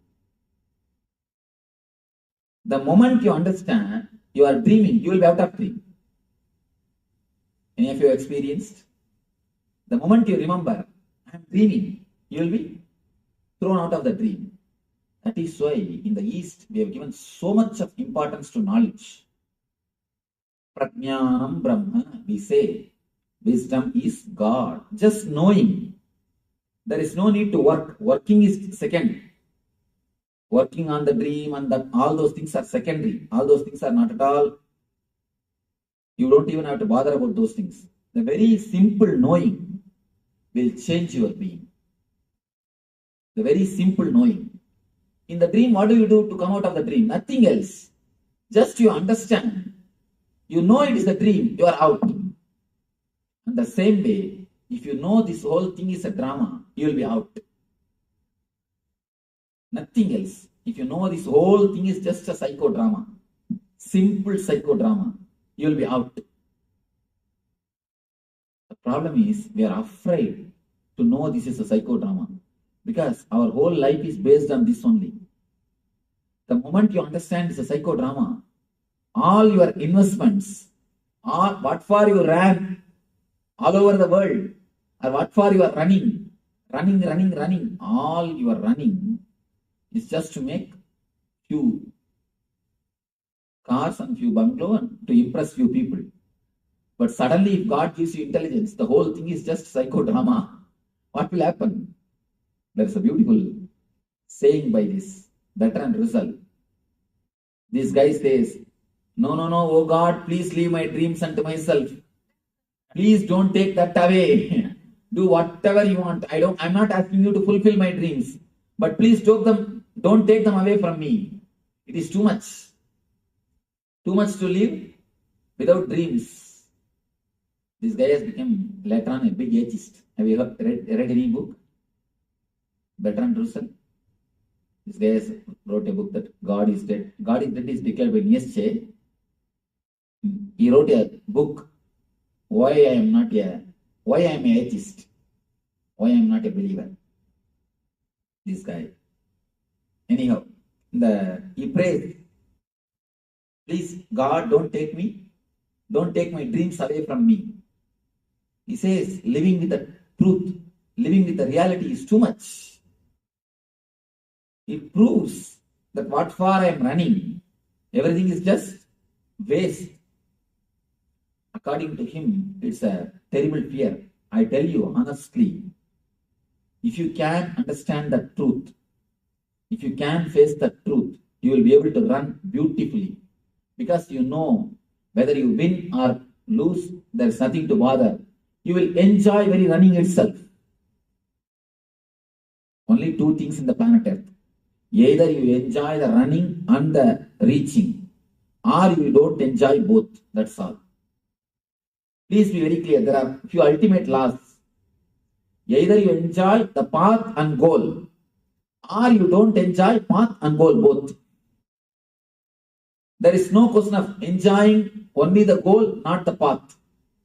We always think, no. When I achieve that, I will enjoy, relax. Not now. Now let me suffer. Now let me do something. Now let me put up with the situation.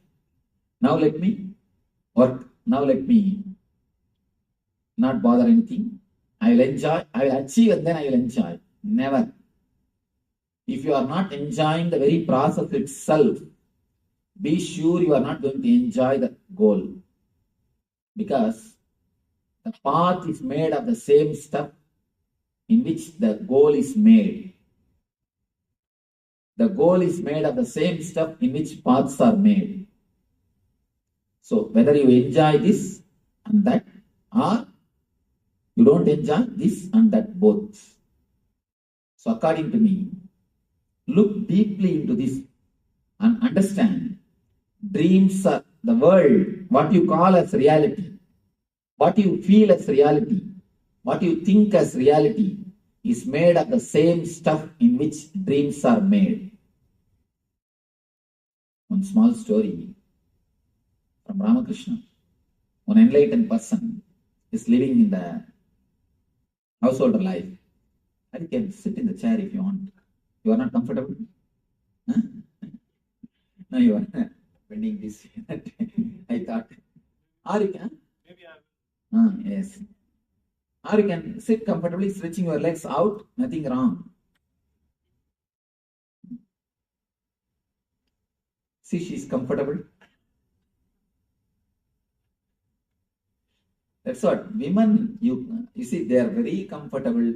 You see, if you want to learn how to do any work as lazily as possible, you can learn from them.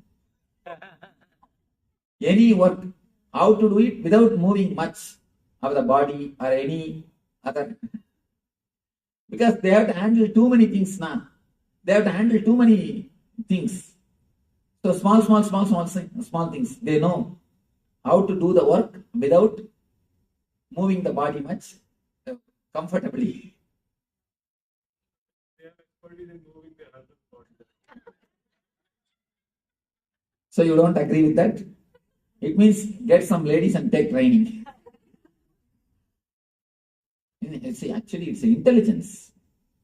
One thing, not doing work only is wrong. Doing work with a maximum laziness is an intelligence.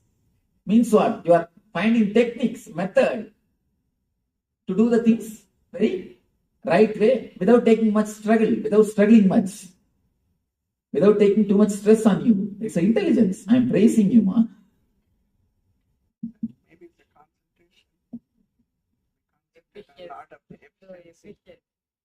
You see, only when you concentrate on some work, you will find new techniques. How can this be done with maximum laziness? How can this be done without moving the body much? Without moving, without taking much struggles. That can happen only when you concentrate. So I am in a way praising you. Don't worry. Then what other names you want to give?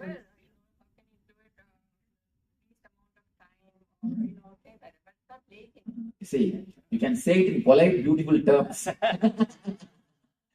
All right. You can decorate with all polite, beautiful terms. But because I am that type of guy, I never move my body. Just sit, you can see in my room, I'll be just sitting and doing the whole thing. I'll have my books nearby. Everything will be very near. Nothing will be too long because I won't even move the body too much. Because I am like this type of person, I know you can use it better terms, but it's nothing but a laziness with intelligence. All right. This small story I was telling, one grihi, householder but enlightened person. Suddenly he lost his son. He was not weeping at all. The whole family was weeping and wailing and crying. His wife started yelling at him. You fool, you have no brain, you have no sensitivity, you have no compassion, your son is dead, you are not weeping.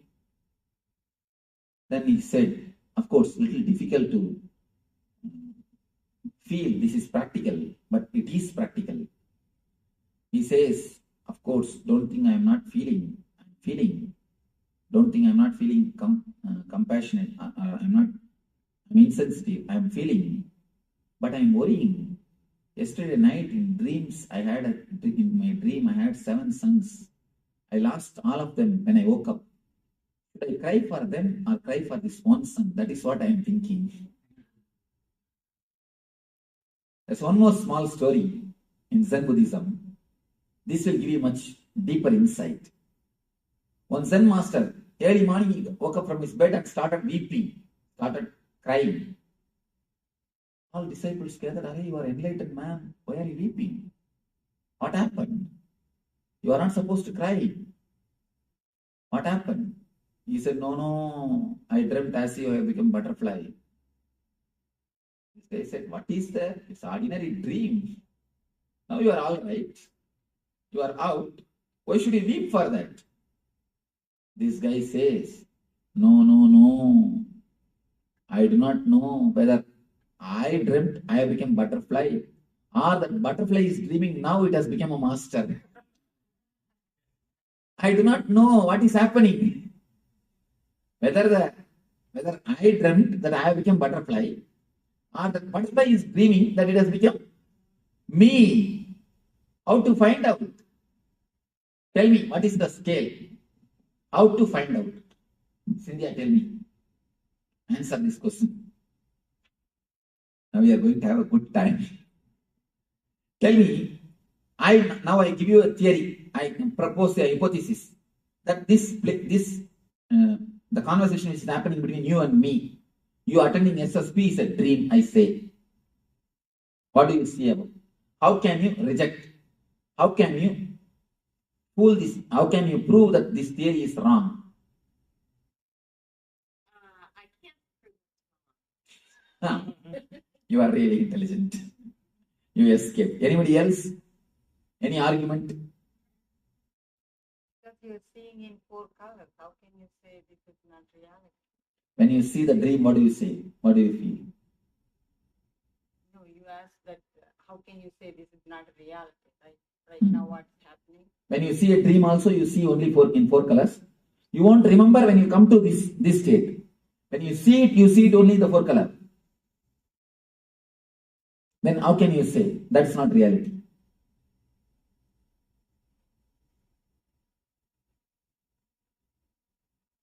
Then, any other argument?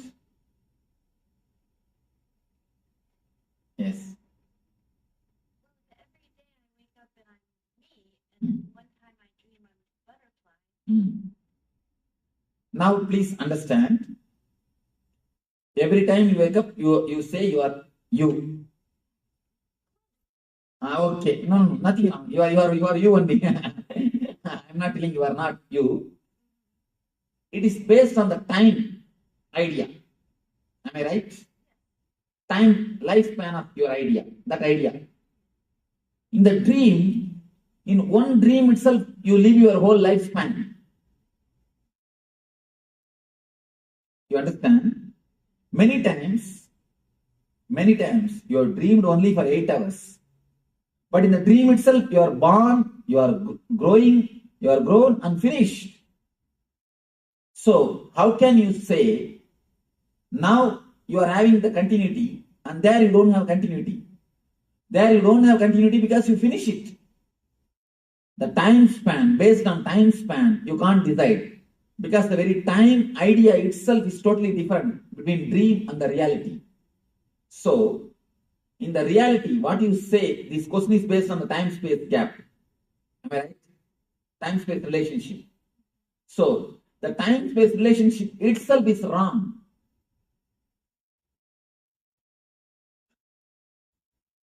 The same thing, if you are near a person who is headache for you, who continuously tortures you, with whom you don't feel happy, comfortable, even half an hour will look like a eternity, long time. Why? It is intensity of thought which makes you really feel the time. Time is not chronological, it is psychological. So when you are in the dream state, the number of thoughts is too much. The frequency of thoughts are much more higher than the frequency of your being. That is why your eye is just flooded by thoughts. Your eye, that is why I say, in that state you don't have eye. Your eye is just flooded by thoughts. The frequency of thoughts is too much. Your eye disappears. Your eye is flooded. You don't have control. Now, the dream is too much of thoughts. That is why you feel long time is happening. Here, You feel one amount of time, so time is going on. In little higher consciousness, time, you see, even if it is thousands of years, you will not feel the time has gone because the number of thoughts is less. That is why we always say Devatas have got different calendar. For us, if it is 1000 years, for them it is only one day. For us, if it is a yuga, for them it is only one day. It is the space in which you live. There you have a different time. Which space you are living, there, that time you are enjoying. So based on the time-space concept, you cannot say this is not dream. Next question. And there is a important thing in the Vedanta. They say that by Upanishads, if you just understand the avastatraya means the three states, you are liberated. Nothing else. You are liberated from all the pains and sufferings. If you just understand the three concepts deeply, clearly, intellectually, just intellectually. I am not telling about anything. You don't have to become enlightened. The very clear intellectual understanding about these three states will liberate you from pains and sufferings. Any other? Why you are laughing? No, actually, I know why you are not able to believe what I say. No, why you not only you must be able to believe, you must be able to really feel it. Why we are not able to feel, the understanding never goes deeper level. The understanding is never taken sincerely. That is the reason. For example, people come and tell me, Swamiji, I know smoking is wrong, but I am not able to drop.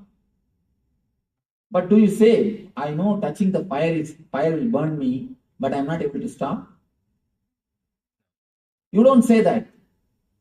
This you understand, but that you don't understand totally.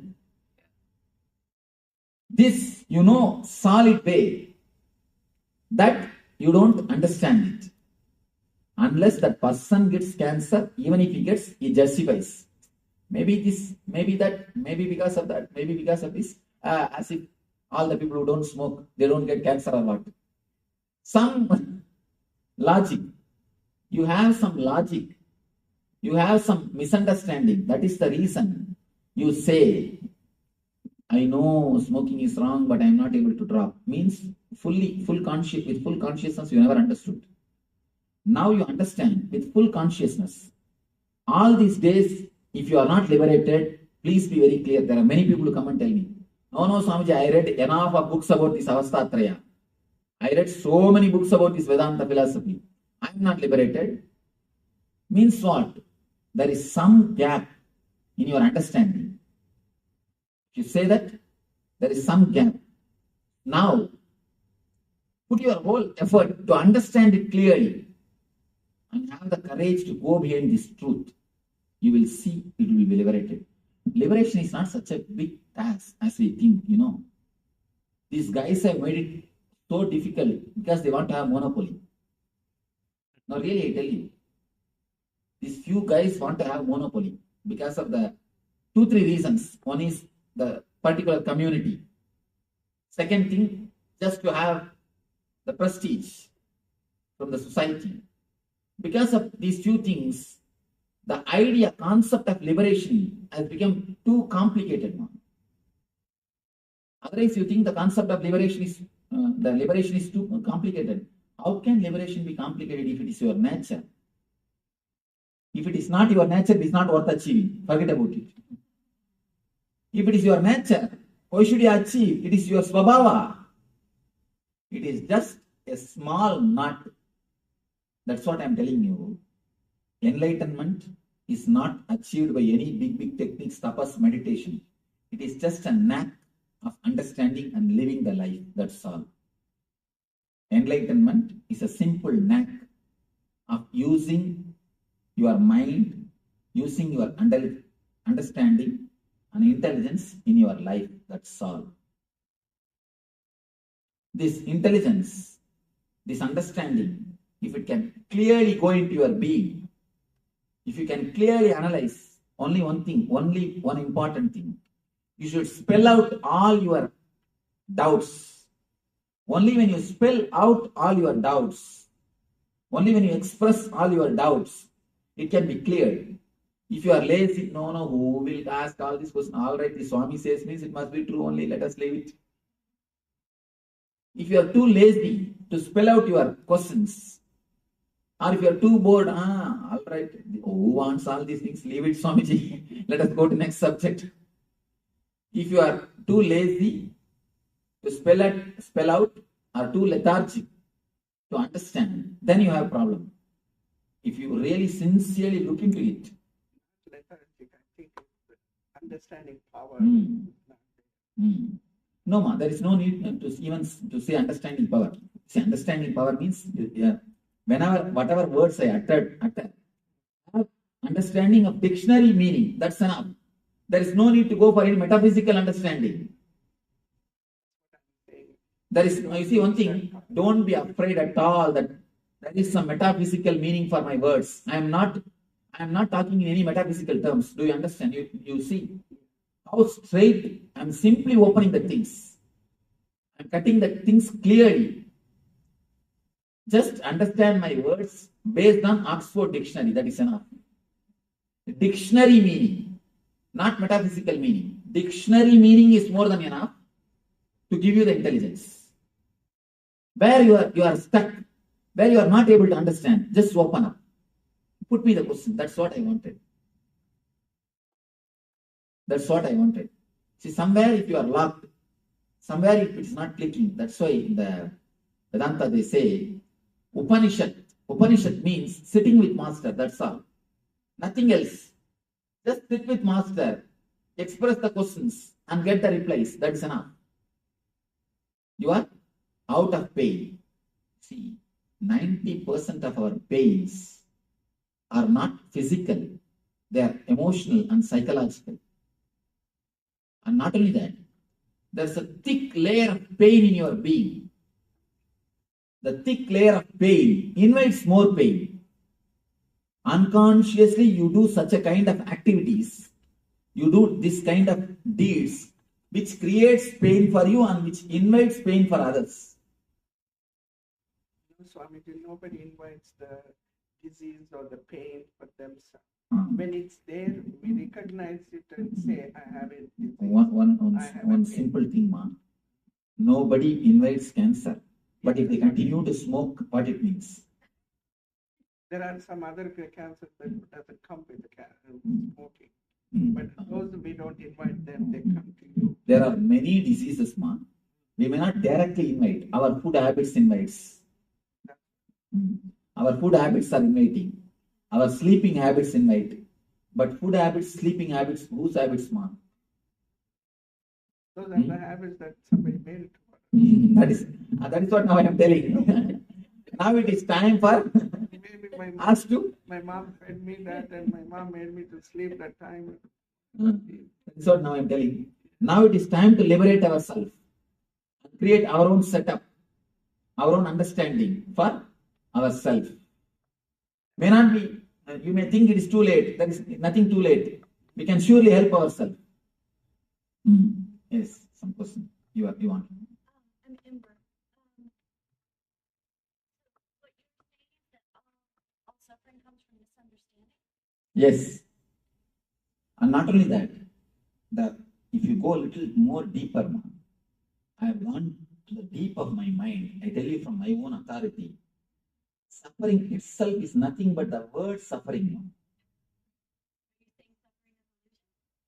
No, I don't even want to bring the word illusion. Then you will tell, no, there is no suffering. What do you say? There is no suffering, Swamiji. There is suffering for us. I am not telling that the suffering is illusion. The word suffering, if you can slowly go deep from where that word is coming, if you can just pluck that word from the root and throw it away, there will not be suffering. Let me explain to you a simple incident which I have seen in my life. I was staying in place called Amarkantak in Madhya Pradesh with the tribals, with the tribal villages, and who doesn't know anything about humanity or anything about civilization. They do not know something like civilization exists on the planet Earth. They have never seen anything of civilization. I was living with them. When I was walking, I went to that forest and I was living with them. They are not cannibals. That's why I am here. That's a small story about the cannibals. South African cannibals, president of cannibals, wrote a beautiful letter to Pope. Last time you sent 3 missionaries. They are really humble. They are really very good. They are really loving, caring, and very tasty also. So, they are not cannibals. If you can send them some more. They are not cannibals. I was staying with them. One day suddenly, they have a village temple. For the whole village, they have a temple. I was staying in the temple only. One day suddenly, in front of the temple, they made a small hut. And one lady came, pregnant lady. I could see that she will give birth to a child within 2-3 days. She came and entered the hut. After half an hour, I was just sitting there in one corner of the temple. After half an hour, she just walked out with a baby. I was shocked. No pain, no sound, no medicine, no assistant, no help. She just walked out with a baby. And she's just laughing with the baby and she walked out. She has cleaned her body and cleaned the baby's body and she walked out. I was shocked. But how to ask her? So I kept quiet. After a week or 10 days, I was staying there for some more time. Again, they made a hut. Actually, next day itself, they removed this old hut. Again, they made a hut. One more lady came. She gave birth to a child. Next day, in half an hour, she came out with a child. Now it is too much. I thought I should ask somebody. I asked one guy, what is this? Will they not have pain? No assistance, no help is given? Just pain. What it means? Why? I asked their president. He's little open type. I asked him, what is happening? Why she's not having any pain or no assistance? He said, why pain? Why assistant? This is the way we deliver. She goes and takes care of herself and comes back. Why animals are giving birth like this only? I was shocked. Then, after I became enlightened, I scanned that whole incident. I wanted to understand. I meditated upon that whole incident. I meditated. Actually, in a nearby area only I became enlightened. So after that, I meditated and even went back to the village just to bring that memory and understand the truth of it. Then I realized, if you are not conditioned for the word suffering, you never suffer. You never suffer. Now, then I understood that deep secret. After the age of 7, whatever words is uttered by your mom, dad, friends, you pick up all those words. When they say headache, I'm stressed out, I'm gone, keep quiet, I have a headache, I have this, I have that. You just pick up all those words and you start repeating all those words. The more you repeat those words, the more emotions, energy that word gains. More the word gains the momentum, more it has got impact on you. I was shocked. It is just a rut created by our own being. It is just a rut created by our own being. First, you pick up those words from elders. You start repeating mentally at the age of 7, unconsciously. And When you repeat naturally, you will see the effect of that words in you. When you see the effect, you start believing more that you have pain, you have suffering. More you believe, the more the word gains the momentum. The more the word gains the momentum, more suffering. More suffering, more belief, more momentum. More suffering, more belief, more momentum. The same cycle goes on, goes on, goes on. If you look little deep, that is what now they are doing in the hypnotherapy.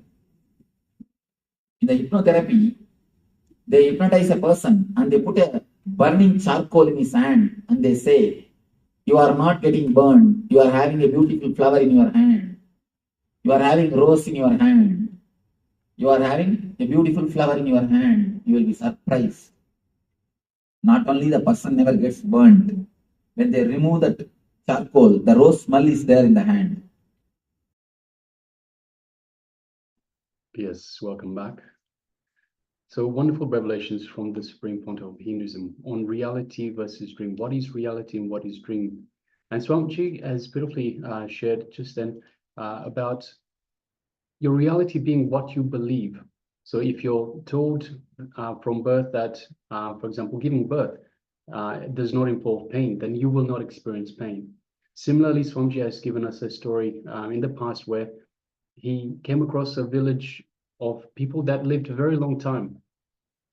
And he asked them, what do you guys do to live so long? And they answered, well, from birth, from the time we are born, we understand that life is 300 years. Human life is 300 years.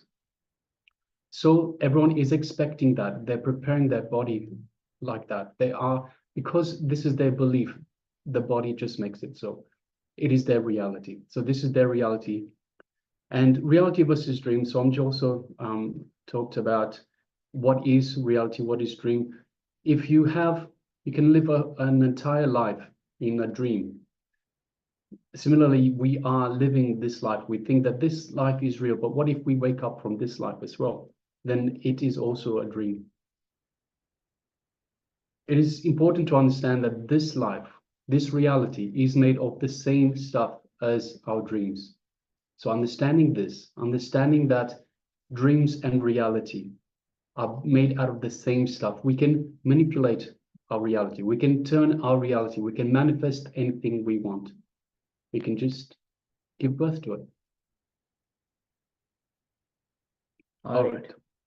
So with this, let's enter into a intra-analyzation exercise where on the same revelation by Swamiji that reality is a dream.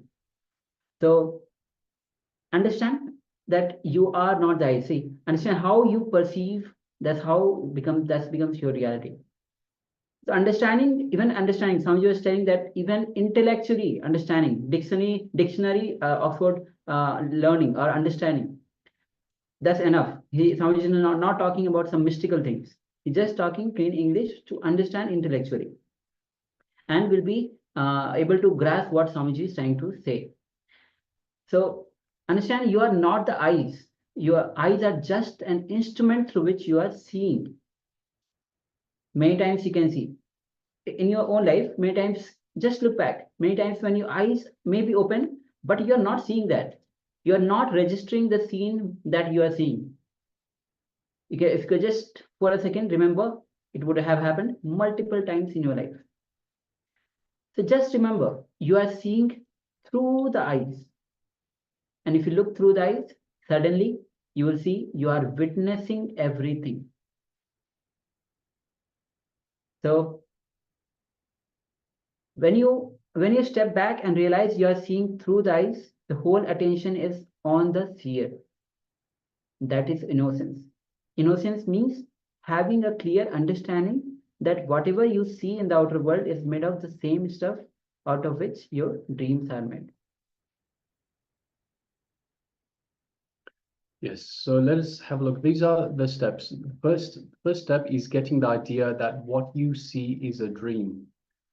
The next is having the Shakti, the energy to change the dream. So there are a number of steps involved in this understanding your reality. So first of all, is understanding that what you see is a dream. The next one is having the Shakti, the energy to change the dream. And the third step is the buddhi, having the intelligence to know it is a dream. So there is no need to change it. So an important truth that you should know is that dreams, once again, dreams are made of the same stuff over which this waking world is made. So you can create the life that you want. You can create the reality that you want. If you want health, you can create health. If you want wealth, you can create wealth. Whatever it is that you want, you can create understanding, having this understanding that it is all a dream. Everything is made out of the same stuff. So reality is made out of the same stuff as dreams are made of. And similarly, if you think that dreams are ordinary, if you think that dreams are just something that happens, then this reality is also ordinary. It is made of the same dream. So if you think this world is some kind of reality for you, then dreams are also reality.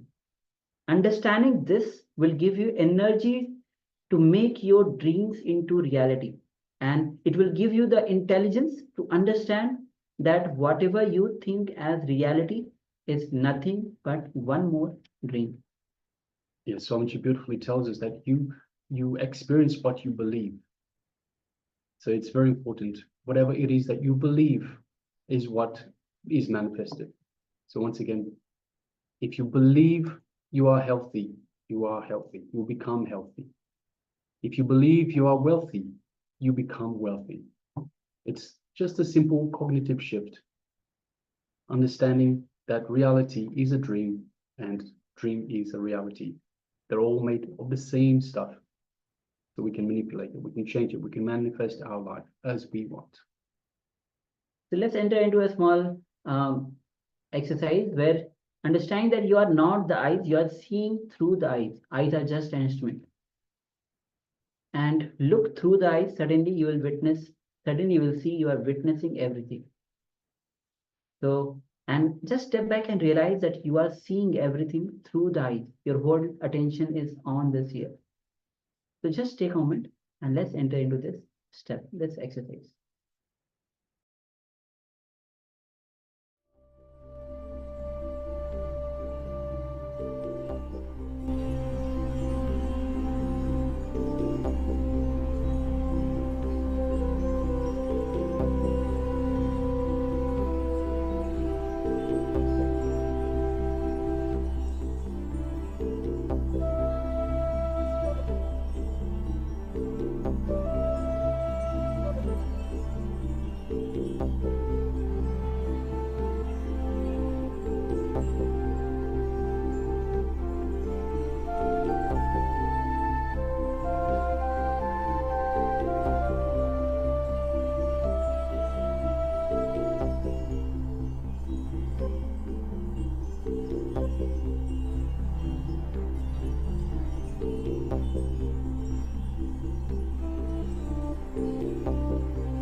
slowly. Just relax.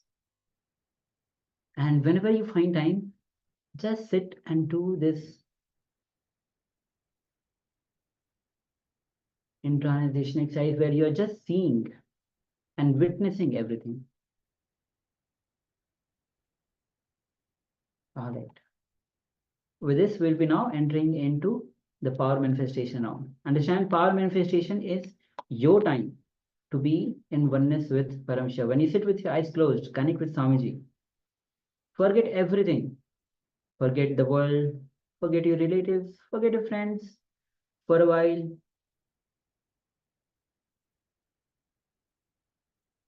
Forget your body, forget your mind.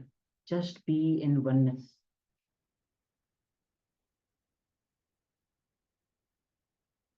So let's get ready to enter into the power manifestation. Yes, requesting everyone, you can close your eyes.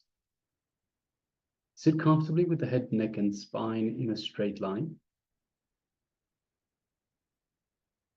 And let us bring our awareness to our inner space, our Ananda Gandha, just below the heart center.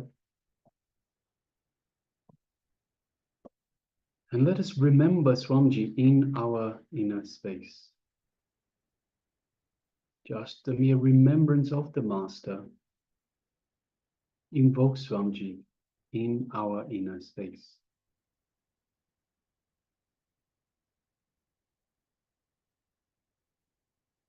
So let us reach out and understand our inner space Swamiji has initiated us into, to connect to Him, to connect to the Divine, to be in oneness with the Divine. It is our own space to be alone in oneness with the Divine. So let us do just that. Let us feel the space of oneness with the Divine in our inner space.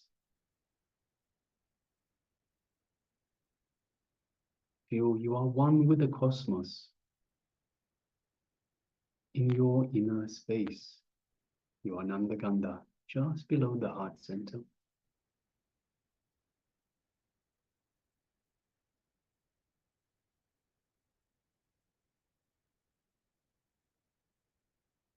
Now let us move our awareness to the third eye, the Anya chakra, just between the eyebrows. And let us visualize Swamiji in our third eye. And gently, just gently, look through your third eye, keeping your two physical eyes closed, looking through the third eye into Swamiji's third eye. Don't concentrate, don't tense yourself, just the way you would look at a flower. Gaze lightly through your third eye into Swamiji's third eye.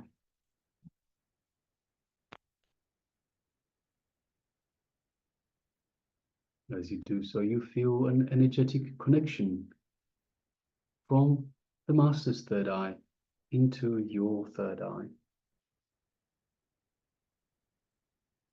Feel a light build up of energy as the Master is awakening and energizing your third eye.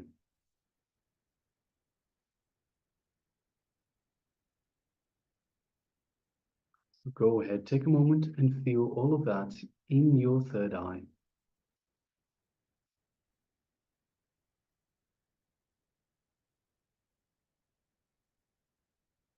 Now, let us start chanting the Mahavakya to further connect to the Master. Let's begin. Om Nithyananda Paramashivoham.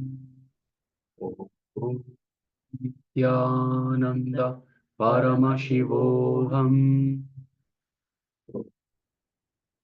Nithyananda Paramashivoham.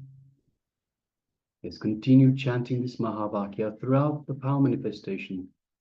And from the space of oneness with Swamiji, let us start manifesting this power of remote scanning. Scanning the image that the Acharyas have on their monitor. Let us begin.